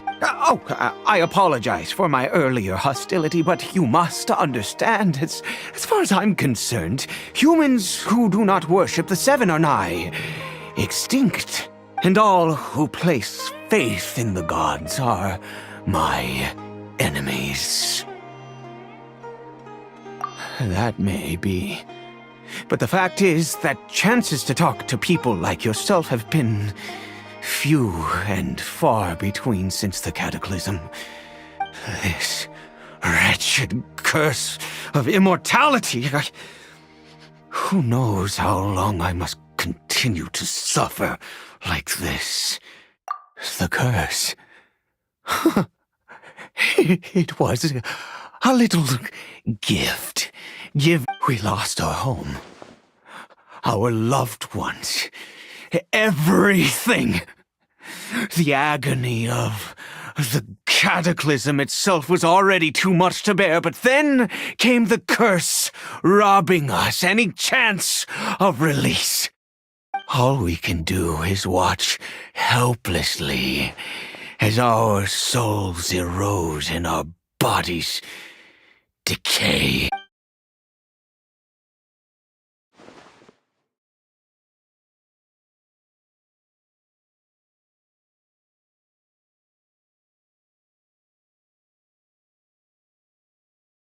Because, although Conria began with a single bloodline, it was a home to others too. Any who forsook their gods and came to Conria were welcomed as our fellow citizens. When the cataclysm came, we pure-blood Conrians were declared the greater sinners. Upon us the gods placed the curse of immortality. But those whose ancestry belonged to the domains of other gods were punished with the curse of the wilderness as they fled, turning them into monsters. He is Caribert, my illegitimate son. How times have changed. I can say that out loud with no consequence now, but it was once a matter of unspeakable shame. I was a noble of Conria, by blood, but I resented the life that my family had arranged for me. And then, one day, I met a beautiful woman amongst the people. Her roots were in Mondstadt, but that mattered not to me. It was love at first sight. Caribert faced great hardship from the very moment of his birth, all due to my selfish desires, and I was never able to be there by his side for any of it. After all that, he turned into a hilichurl right before my very eyes. I always owed him much, and now at least I can finally be close to him. She was. We were separated. I do not wish to dwell on it. It could be worse. I suffer the pain of loss because I once had everything I could wish for. And now that I have lost almost everything, the little that remains I see with new clarity. If nothing else, at least I still have Caribert.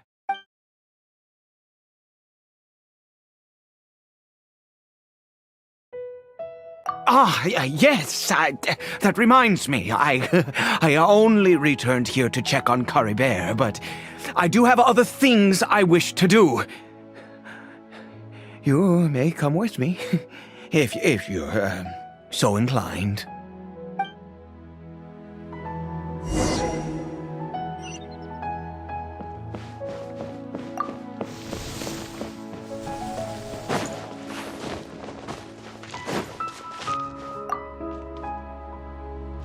Over here.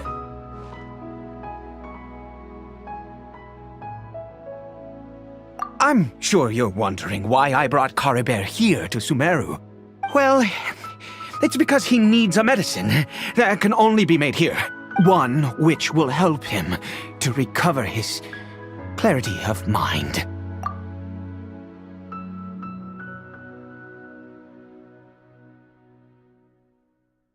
I do not hope to break the curse. I am well aware of my powerlessness against the punishment of the gods. But it is said that this medicine is imbued with the power of Sumeru's god of wisdom and can awaken the mind from a state of deep stupor. It has been used in the past to treat cases of mania. I believe that it might just work. I read about it in a book. From the Royal Library of Conria. It was banned. I mean, since this medicine requires the power of the seven to work. In my youth, I disliked the life of nobility and craved excitement. I was leafing through some forbidden text and happened upon it.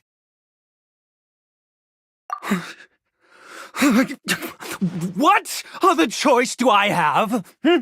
What exactly would you have me do? The gods have already punished us. What does one more sin? Never mind. As long as you understand. I'm sorry. I struggle to take control of my mood sometimes. Perhaps a consequence of having lived too long. As it happens, I am in dire need of some help to make this medicine. My hands don't have the dexterity they once did. I fear they may be decaying from within. All thanks to this curse of immortality. Okay, to start with, take this ingredient.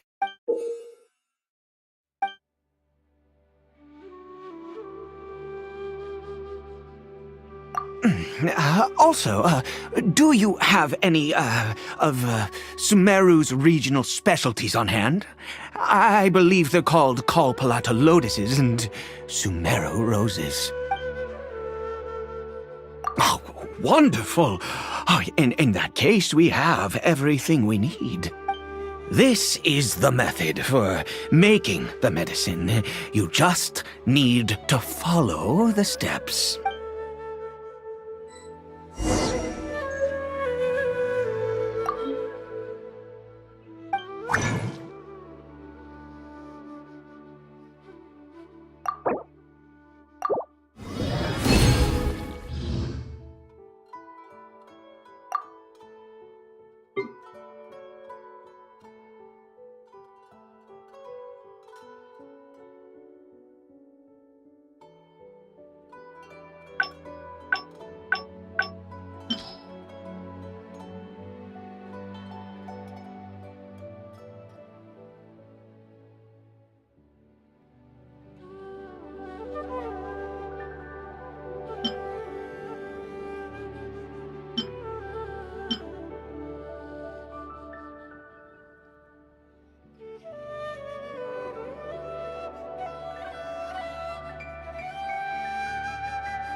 Is it done? Oh, splendid! Let me see! In all honesty, I do not know what the end product is supposed to look like. Well, the moment has finally arrived. No! We need to perform one final step to complete the medicine. I said before that this medicine relies on the power of the god of wisdom for its restorative effects. Which means we must pay a visit to a statue of the seven.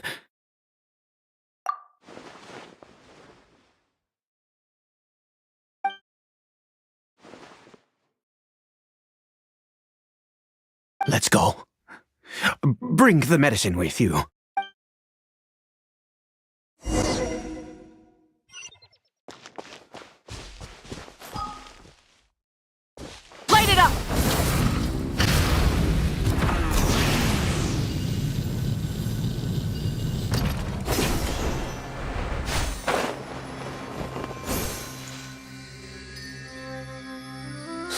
at this statue. How can I bow before this thing? God of wisdom! Look at me! I will utter no prayer, nor will I sing your praises. You and your kind destroyed my home, wrought unfathomable suffering on my compatriots, yet here I stand before you. You cannot mock me more than fate itself already has. God of wisdom, I seek not to disavow myself of the sinful blood that flows through my veins. I wish only to beseech you to have pity upon a young and unfortunate soul, my son, Caribert. He was turned into a monster before he had the chance to witness anything beautiful in this world. This is no fate for a child. If everything the gods have done was in order to have the impious people of Conria bow their heads, then I bow to you now. I have given up all I ever stood for. All I ask is for a tiny miracle. For Caribert to see this world once more. Please, God! I beg of you.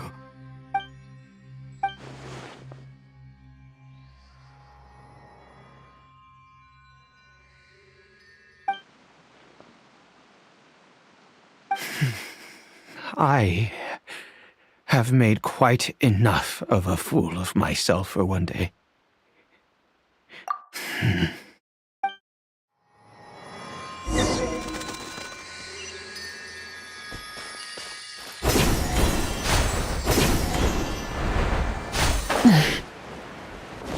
Burn it down!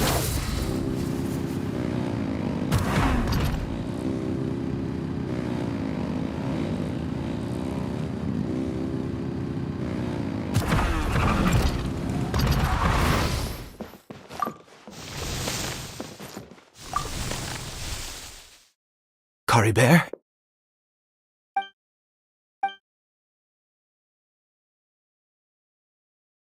Well, we've prepared the medicine. We might as well try it. Caribert, it's me. It's your father. Caribert, Caribert, please say something. I'm sorry I couldn't be at your side when you were born. And that I failed to reach you and Mama in time when you both were suffering. But I'm here now. Papa's been by your side all these years. I've never left you, not once. Are you still angry with me, Caribert?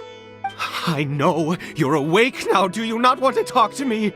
I'm so sorry, Caribert. Forgive me. Please, say something, anything! Please! Please! Oh, gods above! What more do you want from me? You took everything from here, and I still bowed to you! I'd give you my very life if only you cared to take it! But you won't even let me die! I knew it. I should never have trusted anything that had to do with the gods. I was just deluding myself.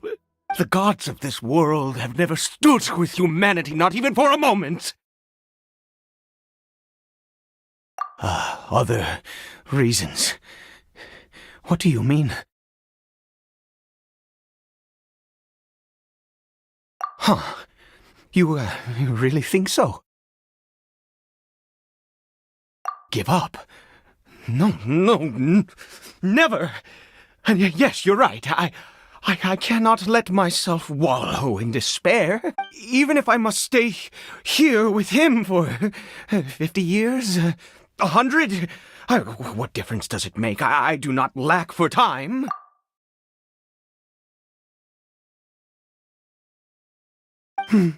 Let's go. We'll make another dose.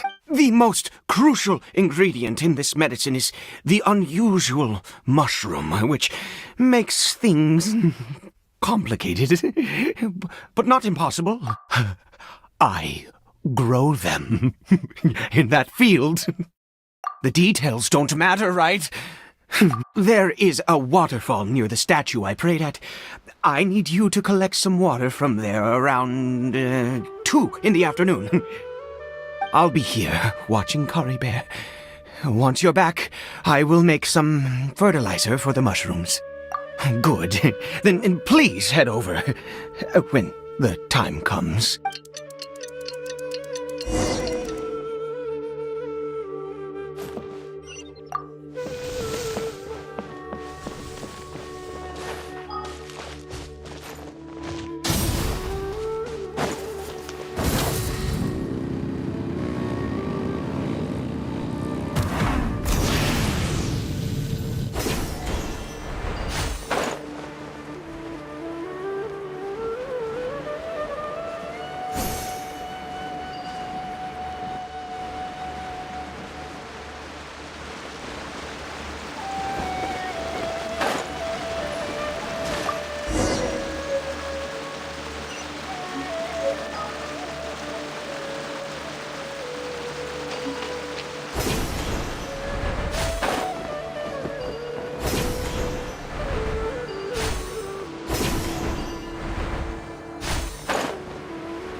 Light it up! Full throttle!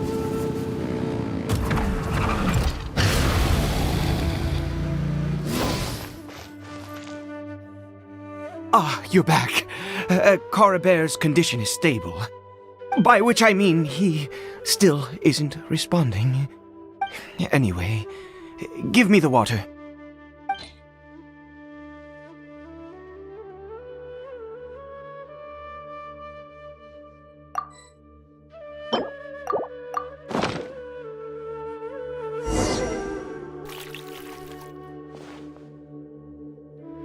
I need you to stand guard here for a while. Whatever you do, don't let any forest rangers approach the house. Understand? Ah, good. I'll be back soon. The fertilizer won't take but a moment to make.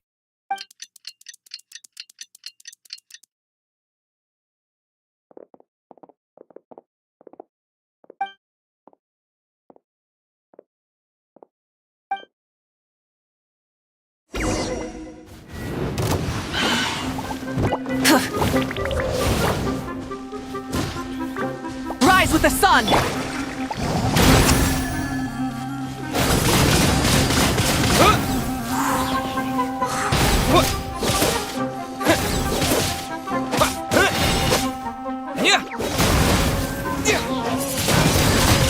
Windblade!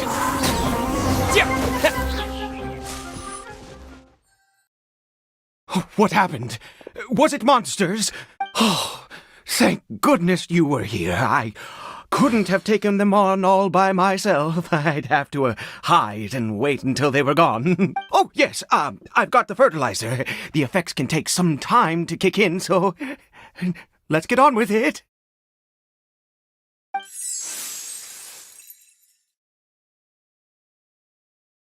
Next, we pick the mushrooms and repeat the same steps as before to make another dose. I trust you still remember the method.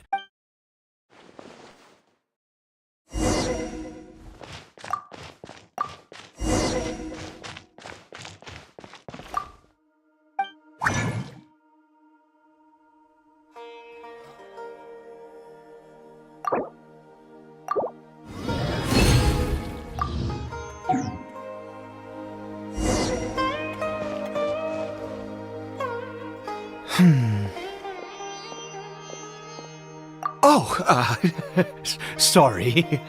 I just, after resting in this field for a while, my thoughts began to wander.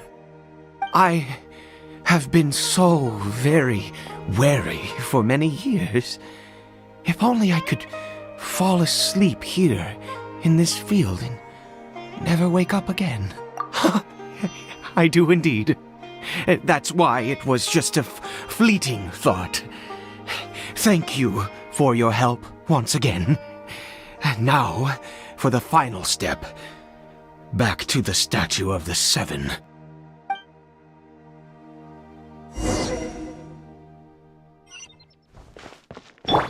Burn it down!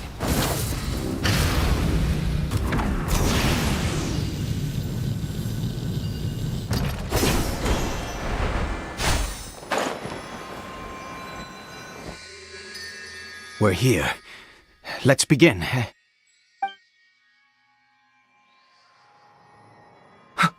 Wait a moment. Hey! What was that? Cory Bear! Oh no! He must have left while we were too busy preparing the medicine to notice. Come on!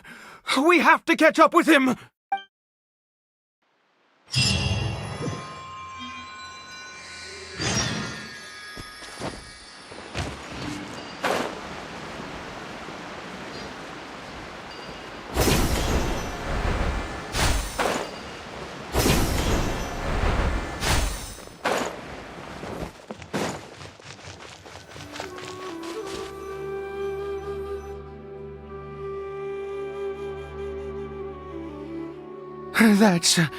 That's not Cory Bear.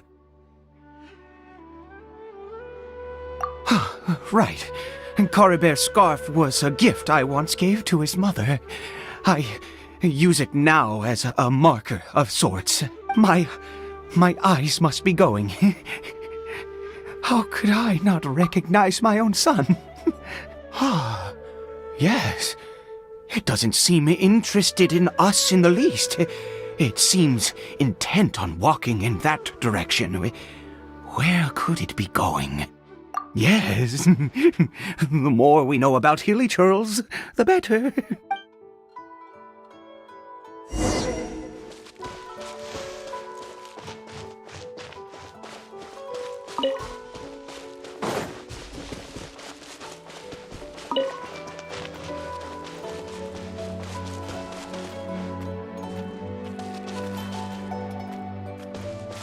Did it go in here? Well, let's head in.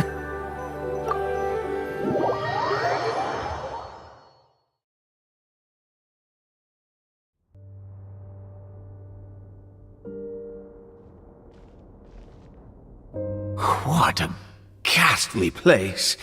Has it always existed? I swear I've never noticed it before.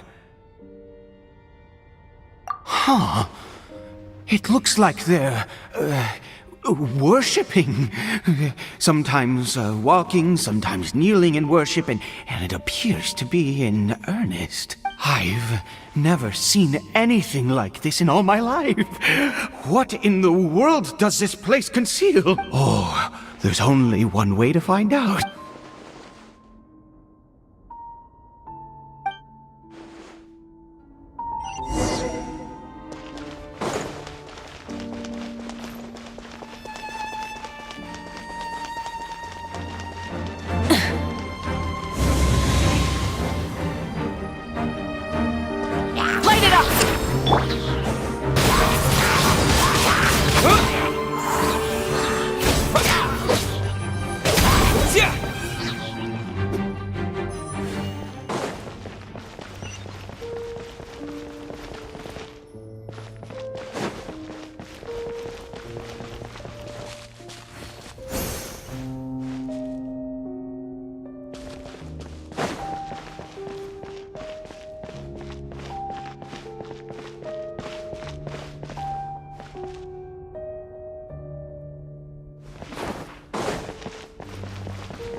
Is this a teleportation device?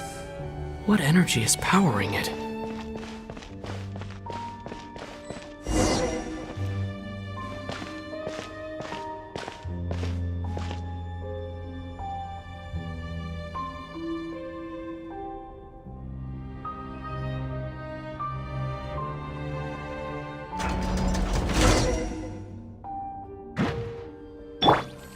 Dodge this!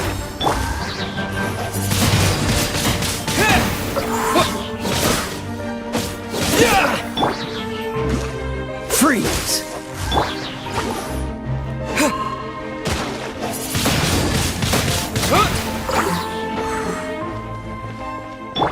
I'll protect us. Hi. Dodge this!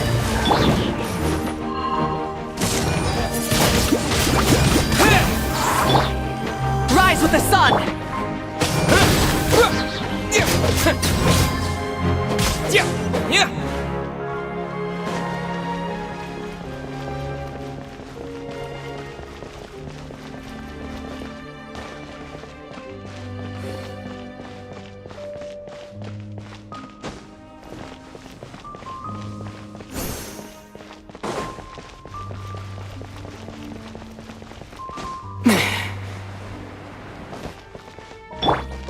Burn it down!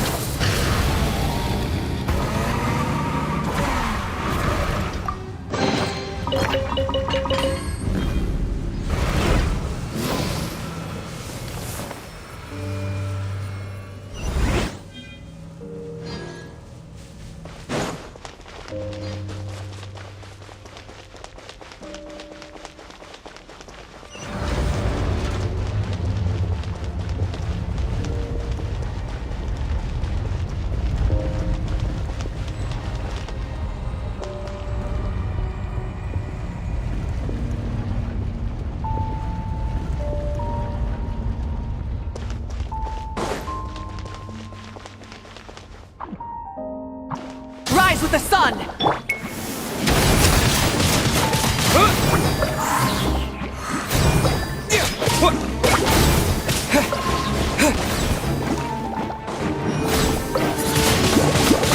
Windblade!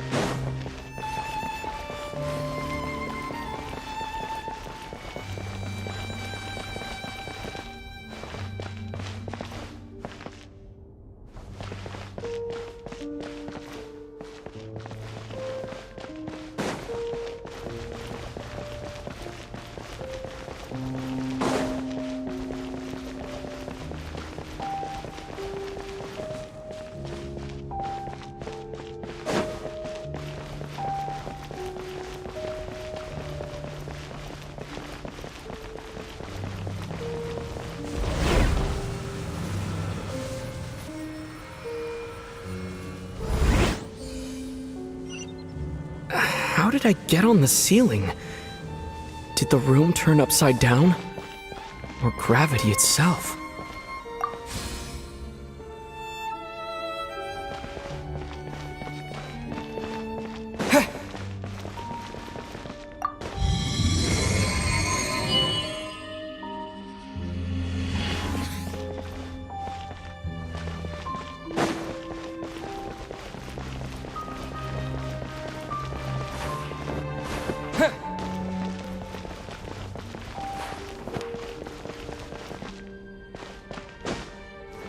It seems like I need to find a place to insert the rune.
humans.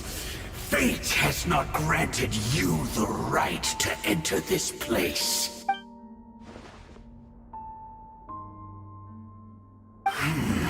Do you insist on an audience? Very well. Then I grant you the trial of destiny.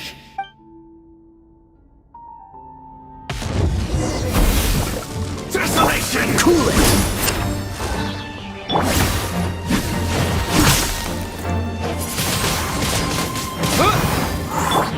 Light it up!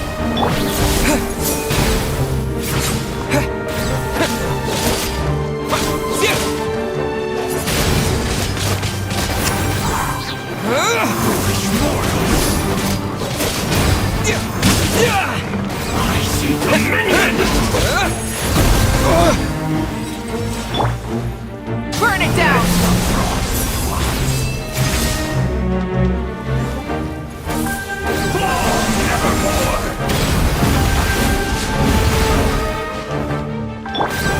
Desolation! Windblade! All shall succumb! And devour! Rise with the sun!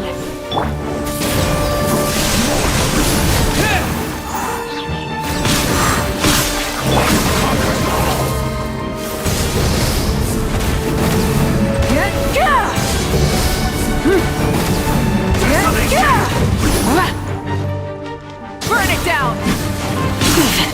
Shall succumb! Who was that? He was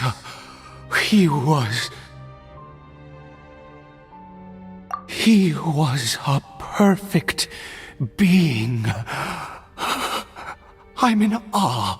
He had the most wondrous aura, a perilous yet beautiful power. Oh, truly mesmerizing. And yet, you were able to defeat him. Oh, your strength is greater than I had imagined. Let's continue on. I find myself growing more curious by the second and more excited.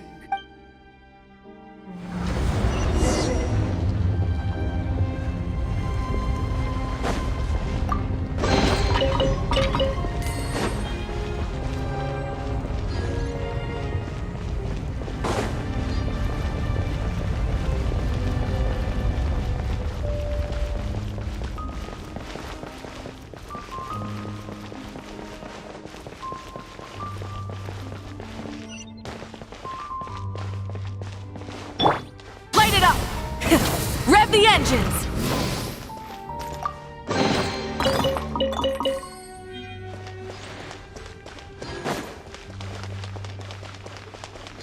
Full throttle!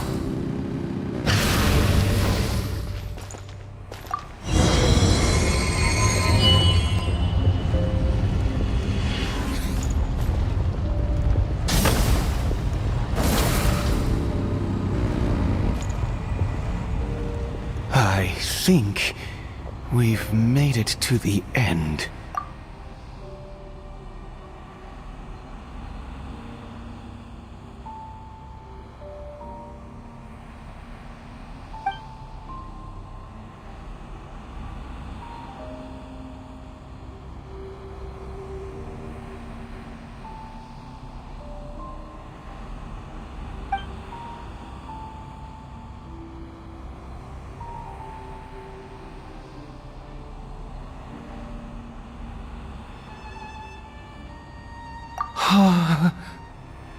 Oh, dear creature, why do you bow down? For fear of the unknown? Or for a power that you covet?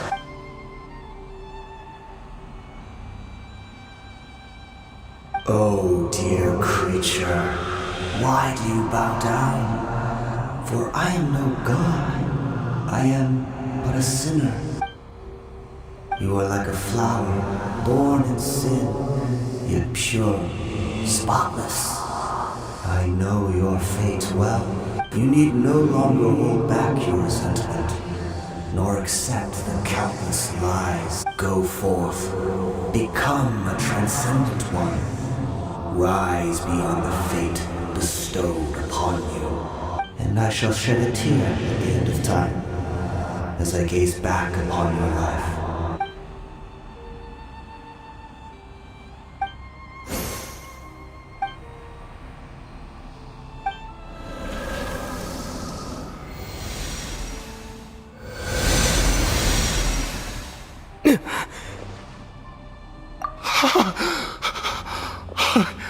What just happened? When I saw that thing, my heart was instantly at peace. I was overcome by a sense of awe or joy, perhaps. I feel good. In fact, I feel better than I did before I came in here. Is that so? All right, as you wish.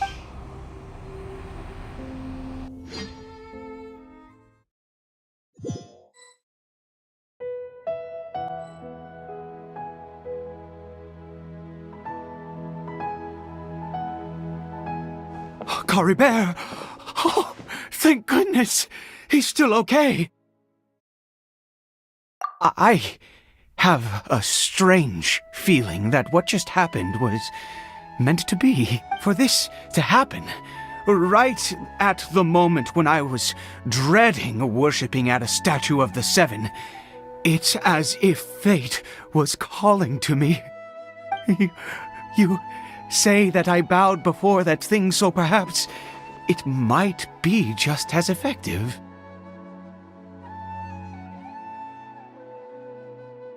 I have to try. No matter what, you said it yourself. I have to exhaust all options.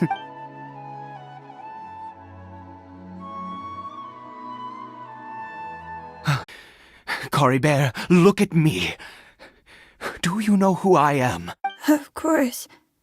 Your papa. Salvation!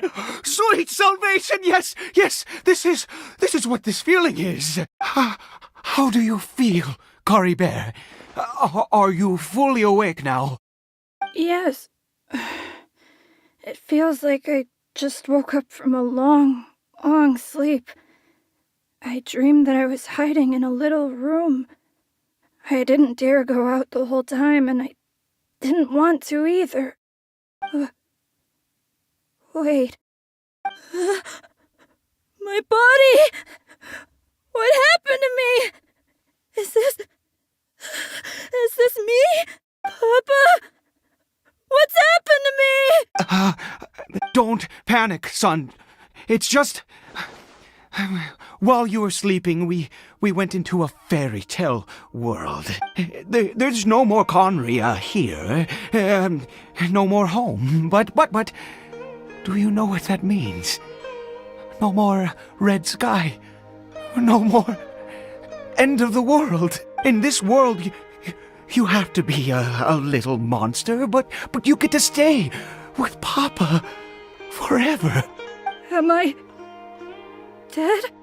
No, of course not. Look, Cory Bear, you still have Mama's scarf on your arm.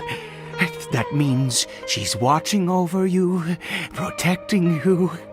So how could you be dead? Really? Yes, really.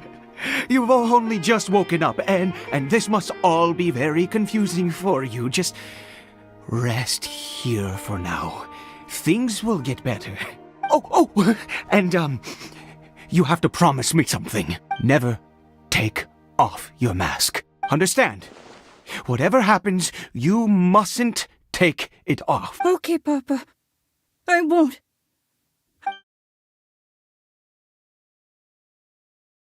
Not since that day have I been so glad as I am now. I knew that placing my hope in the Seven was a waste of time. I even worshipped at one of their statues like a common fool. Never before have I humiliated myself like that. Once a murderer, always a murderer. I was naive to think that the gods who conspired against us would ever offer redemption. But the god we saw in that cave, now that was a truly mighty god. Nothing like one of the seven. That wondrous power, it was truly enchanting. Surely that must have been the reason I bowed down. Now then, after one beseeches a god, and the god responds by answering their prayers, should they, do something to show their devotion? Piety is hardly my area of expertise. But surely I should honor the god that has honored my wishes. A sinner? Oh, don't be absurd. You don't know a single thing about him. How dare you utter such blasphemy? You and I have both witnessed his divine power. When has the seven worked a miracle like this before? Never! He is a god, mightier than they, and yet you would call him a sinner. Oh, preposterous! No matter. Believe what you will. You cannot shake my faith. I am going to pay my respects with or without you.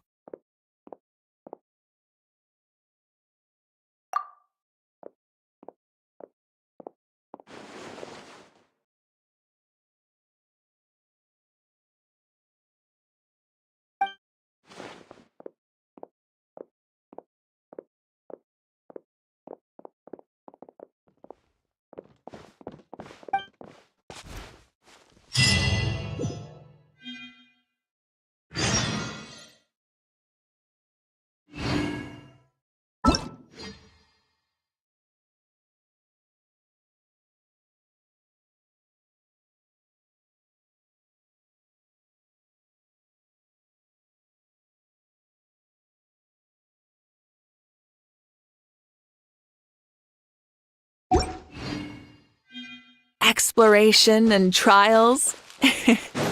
Adventuring is right up my alley. Rise with the sun!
Burn it down!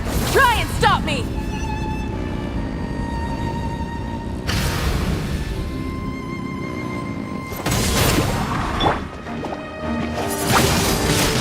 Windblade!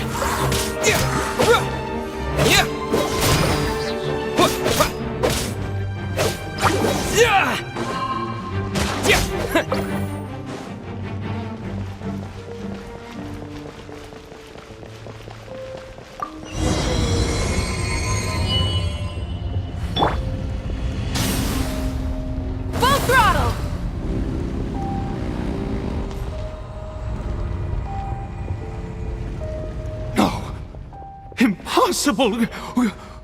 What happened? The Hilichurl worshippers have disappeared too? Was it all an illusion? That's true. Yes, it can't have been an illusion.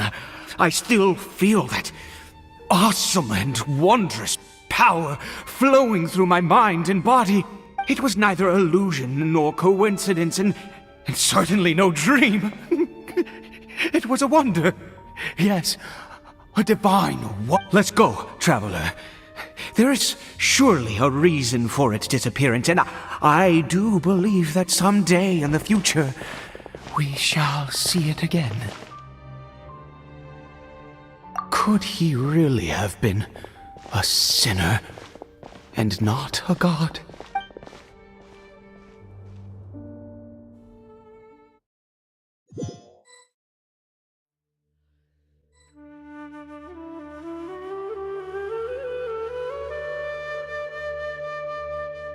Kari Bear? Where has he gone? Oh, no. Maybe someone else came by and found him? No, it can't have been that. There's no sign of a break-in and no sign of anyone having been here. This does not bode well. What if he's spotted by a forest ranger or an adventurer in his current state?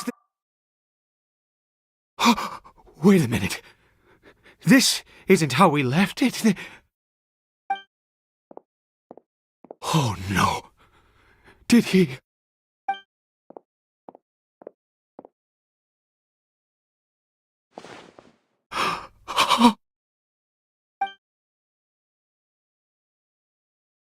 The mirror! It's broken!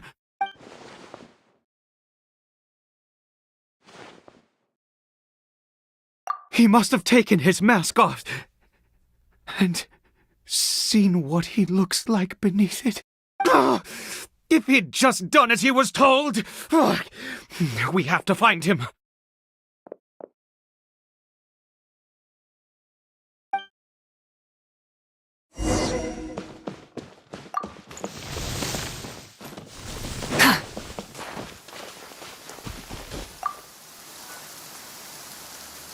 It's his scarf.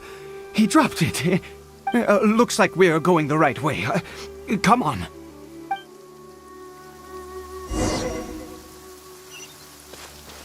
Light it up! Rev the engines! Kari Bear! Kari Bear! Where are you?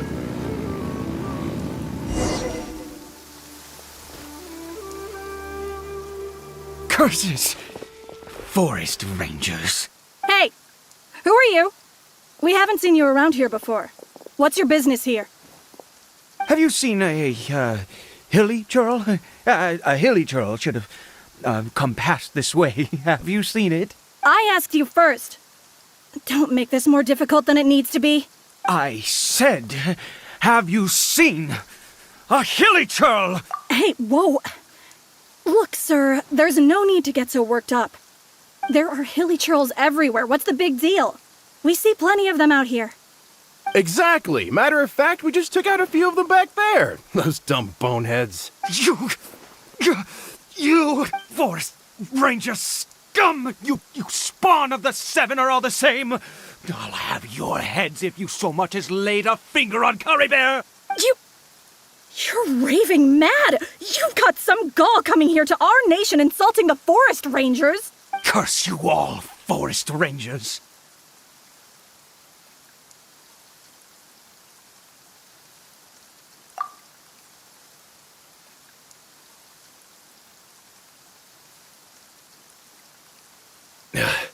I don't get it. Why make such a huge fuss over a few Hilichurls?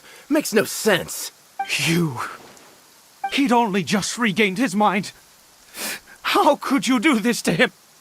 So tell me, forest rangers, did you really spare none of them? Did you really take out every last Hilichurl you saw? Jeez, you're really not gonna let this go. Fine, you weirdo. If you must know, I happened to cross paths with a solitary Hilichurl when I left the team to, use the toilet. I was frightened at first, but it didn't seem to have any interest in me at all. It was just bumbling along and, that direction, so I left it alone. Yes! Wonderful! Wait, you're leaving? Not even a thanks for the info, goodbye?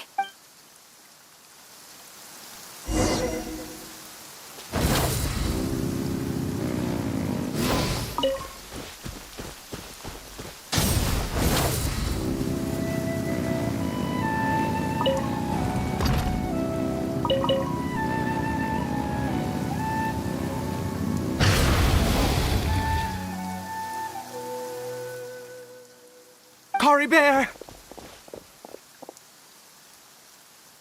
Cory Bear, stop!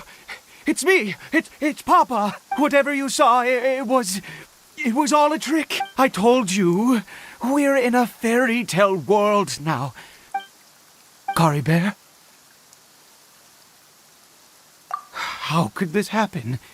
He regained his mind. He must be able to hear me. Surely.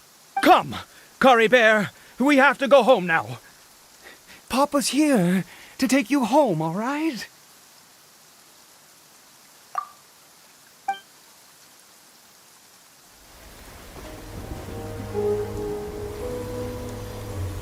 Papa?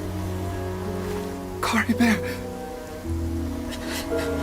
Papa, I can't take it. Please, Cory Bear. It's my fault. I'm so sorry. If only I'd known. It's all too much. Papa!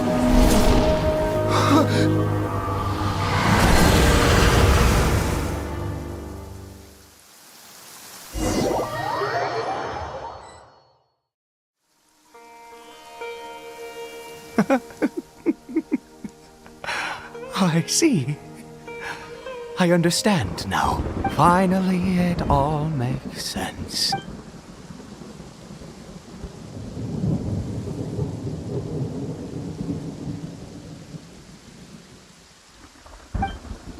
Aha!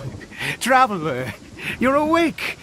Finally, we can rejoice together. Wait, no. Why am I still calling you Traveler? Oh, I have known your true identity for some time now. I suspected it was you from the beginning. I had to talk to you to be sure. Oh, of course you haven't. With your status, you can hardly be expected to know all of us. In any case, I've been using a fake name this entire time. Ida is the name of a servant I once had. My real name is Clotar. Clotar Alberich.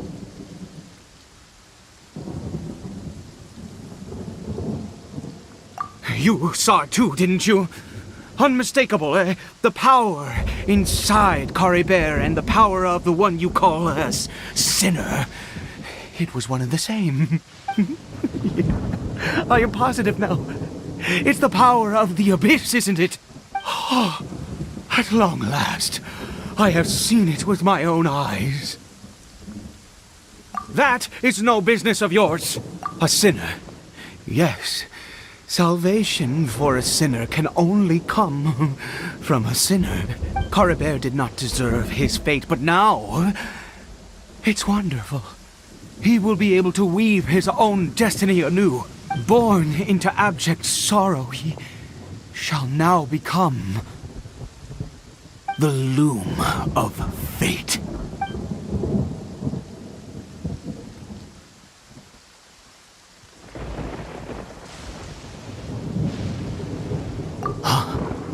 Sinister.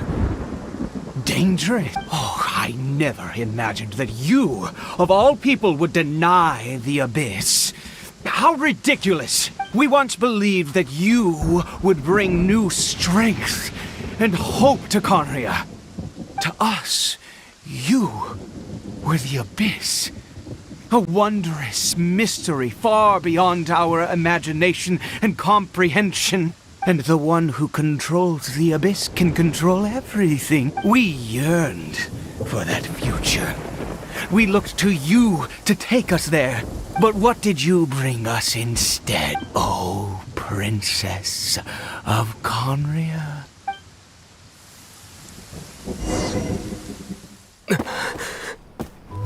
Why did he just call me?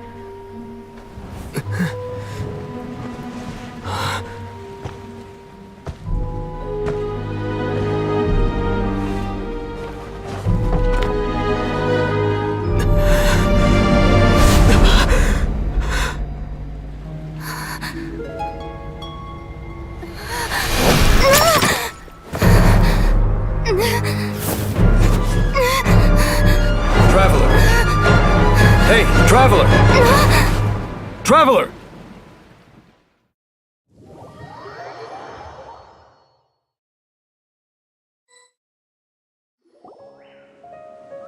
You're awake! Oh, thank goodness you're awake! Paimon was worried sick! Traveler? Traveler? What happened while you were unconscious? I checked the ley lines nearby. It appears that the Abyss tampered with them, and they've been in turmoil ever since. Information and memories flow within the ley lines. What did you witness? You mean Clotar Alberich? After founding the Abyss Order, his faith in the Abyss led him to do a great many things. But the curse of immortality continued to torment his body and mind. And in the end, neither his faith nor the Abyss he worshipped could save him. After 100 years, he lost his mind completely and was never seen again. Yet his dark legacy lived on. The defiled statue that we encountered previously was just one perverse product of his use of abyssal power during his life. You could say that. She wouldn't be the Abyss Order's princess otherwise. Are you alright? You have a troubled look on your face. What happened? So you saw her memories from centuries ago, through your own eyes. Still, as I'd suspected, the notion of the Loom of Fate did indeed rear its head during that time, and it seems closely connected to Clotar Alberich's son, Caribert, and what happened to him. And yet your sister never breathed a word of this incident to me. I wonder, was that the moment that she decided to go down this path?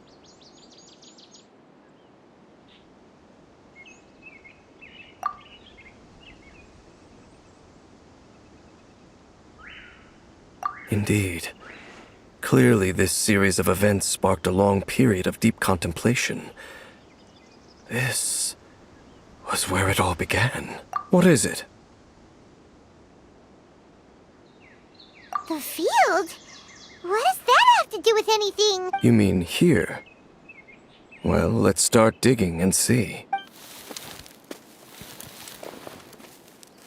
You scared the Duke out of Paimon!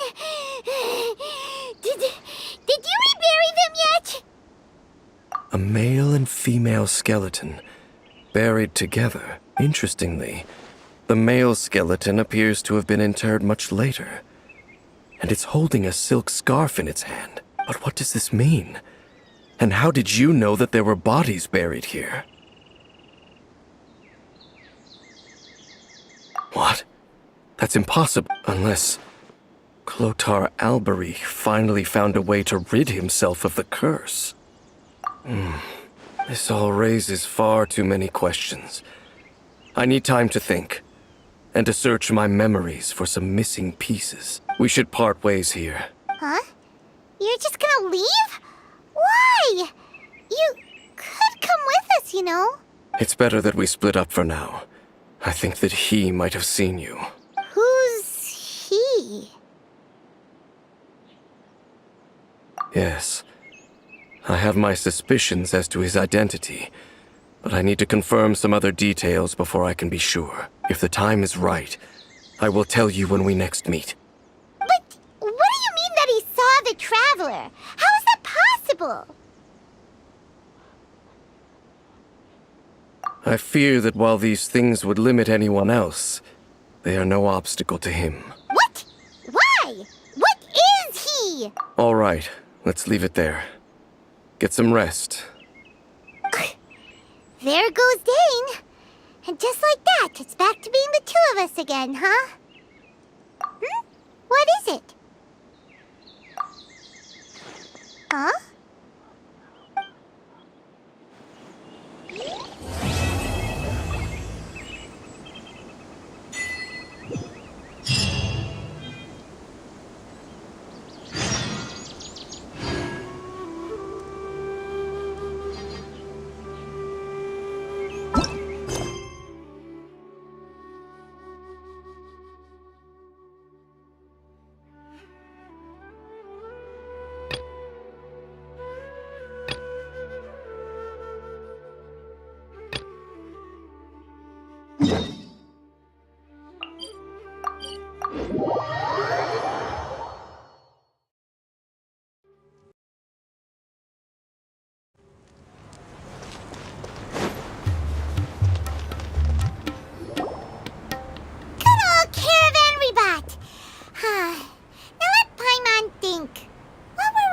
The first time we came here. Oh, Paimon remembers! Nahita's consciousness had been trapped by the doctor, but we followed the clues she left behind to help her. So much time has already passed since then, and it seems Sumeru's changing for the better now that Nahita's in charge, right? Paimon just hopes this peace will last a long time, and then Nahita won't have any more new problems to deal with.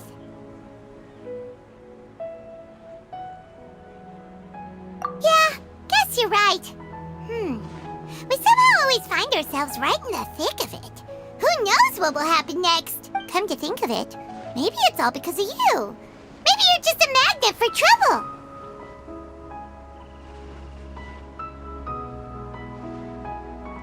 Huh? Me? Before Paimon ran into you, Paimon never ran into any trouble. At most, when she was super tired, Paimon got caught in some strange whirlpool and sucked out into sea. And even then, you fished Paimon out! Anyway, for Nahita's sake, maybe we should think about heading to our next destination for now. Ah, look who it is.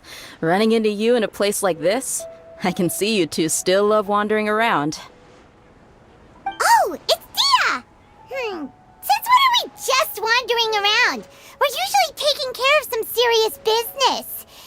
Even though it may have nothing to do with our journey. But never mind that. What brings you here? I just finished a commission in the desert for a usual client of mine. Nothing too interesting. Just escorting a shipment of goods. I'm on my way to report back.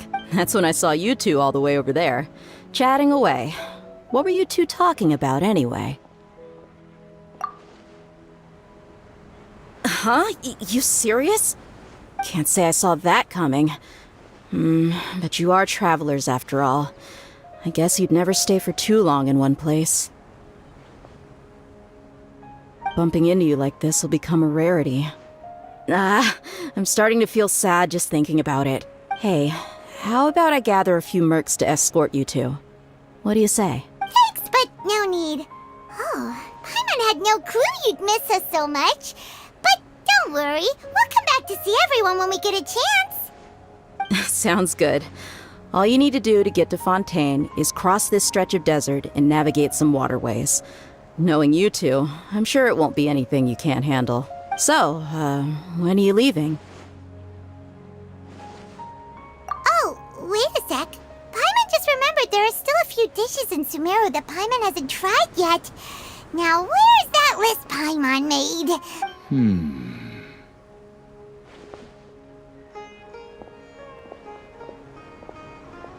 I see. Guess you won't be needing a going-away party or anything. It's sad enough to see you go like this.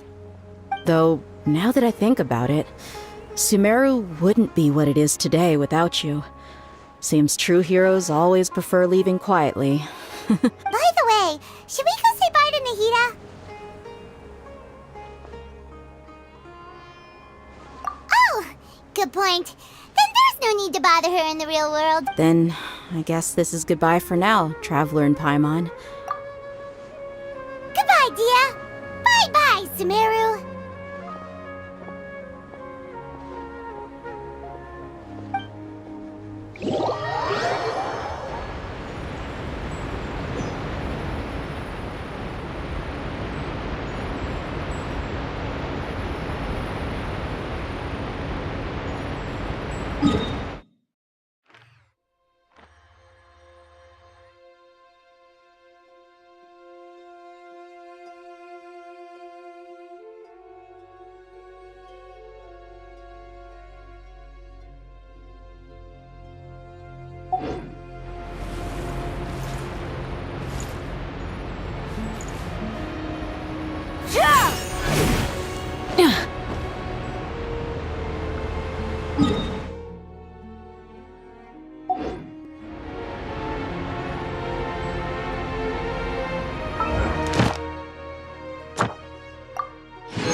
Let the show begin.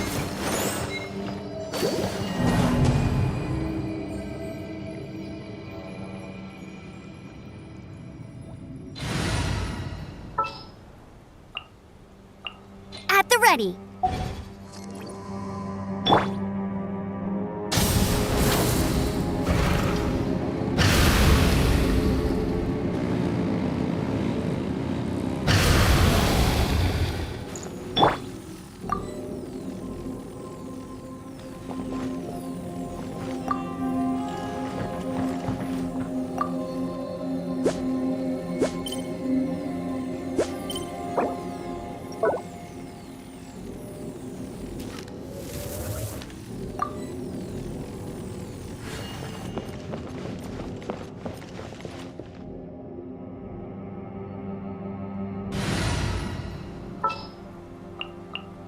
Wish me luck!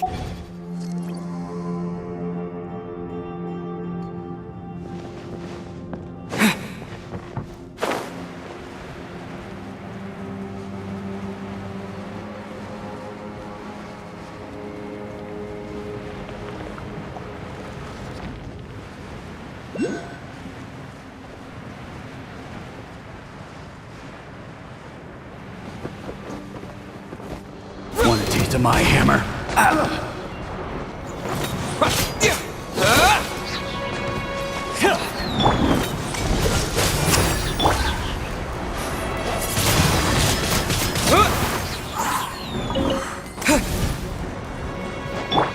Free.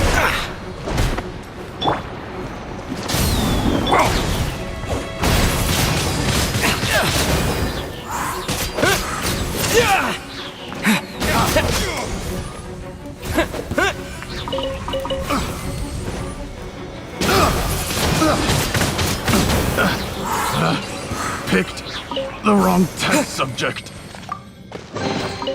Is this an answer from this world?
Rise with the sun!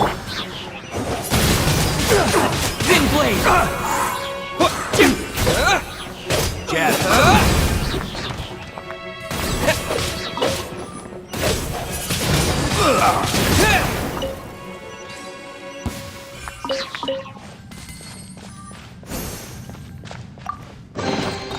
I'll keep this close.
Is this an answer from this world?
Is this an answer from this world?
Rise with the sun!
Light it up!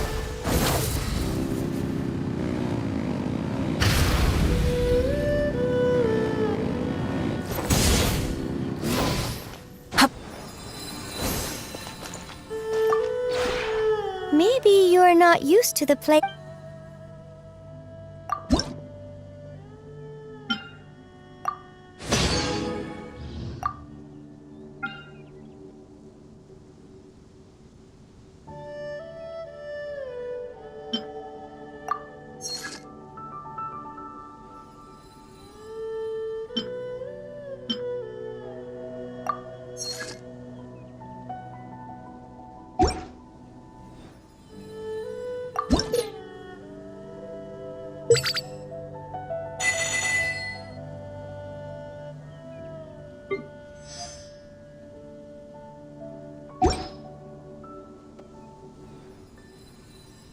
If you ever have it.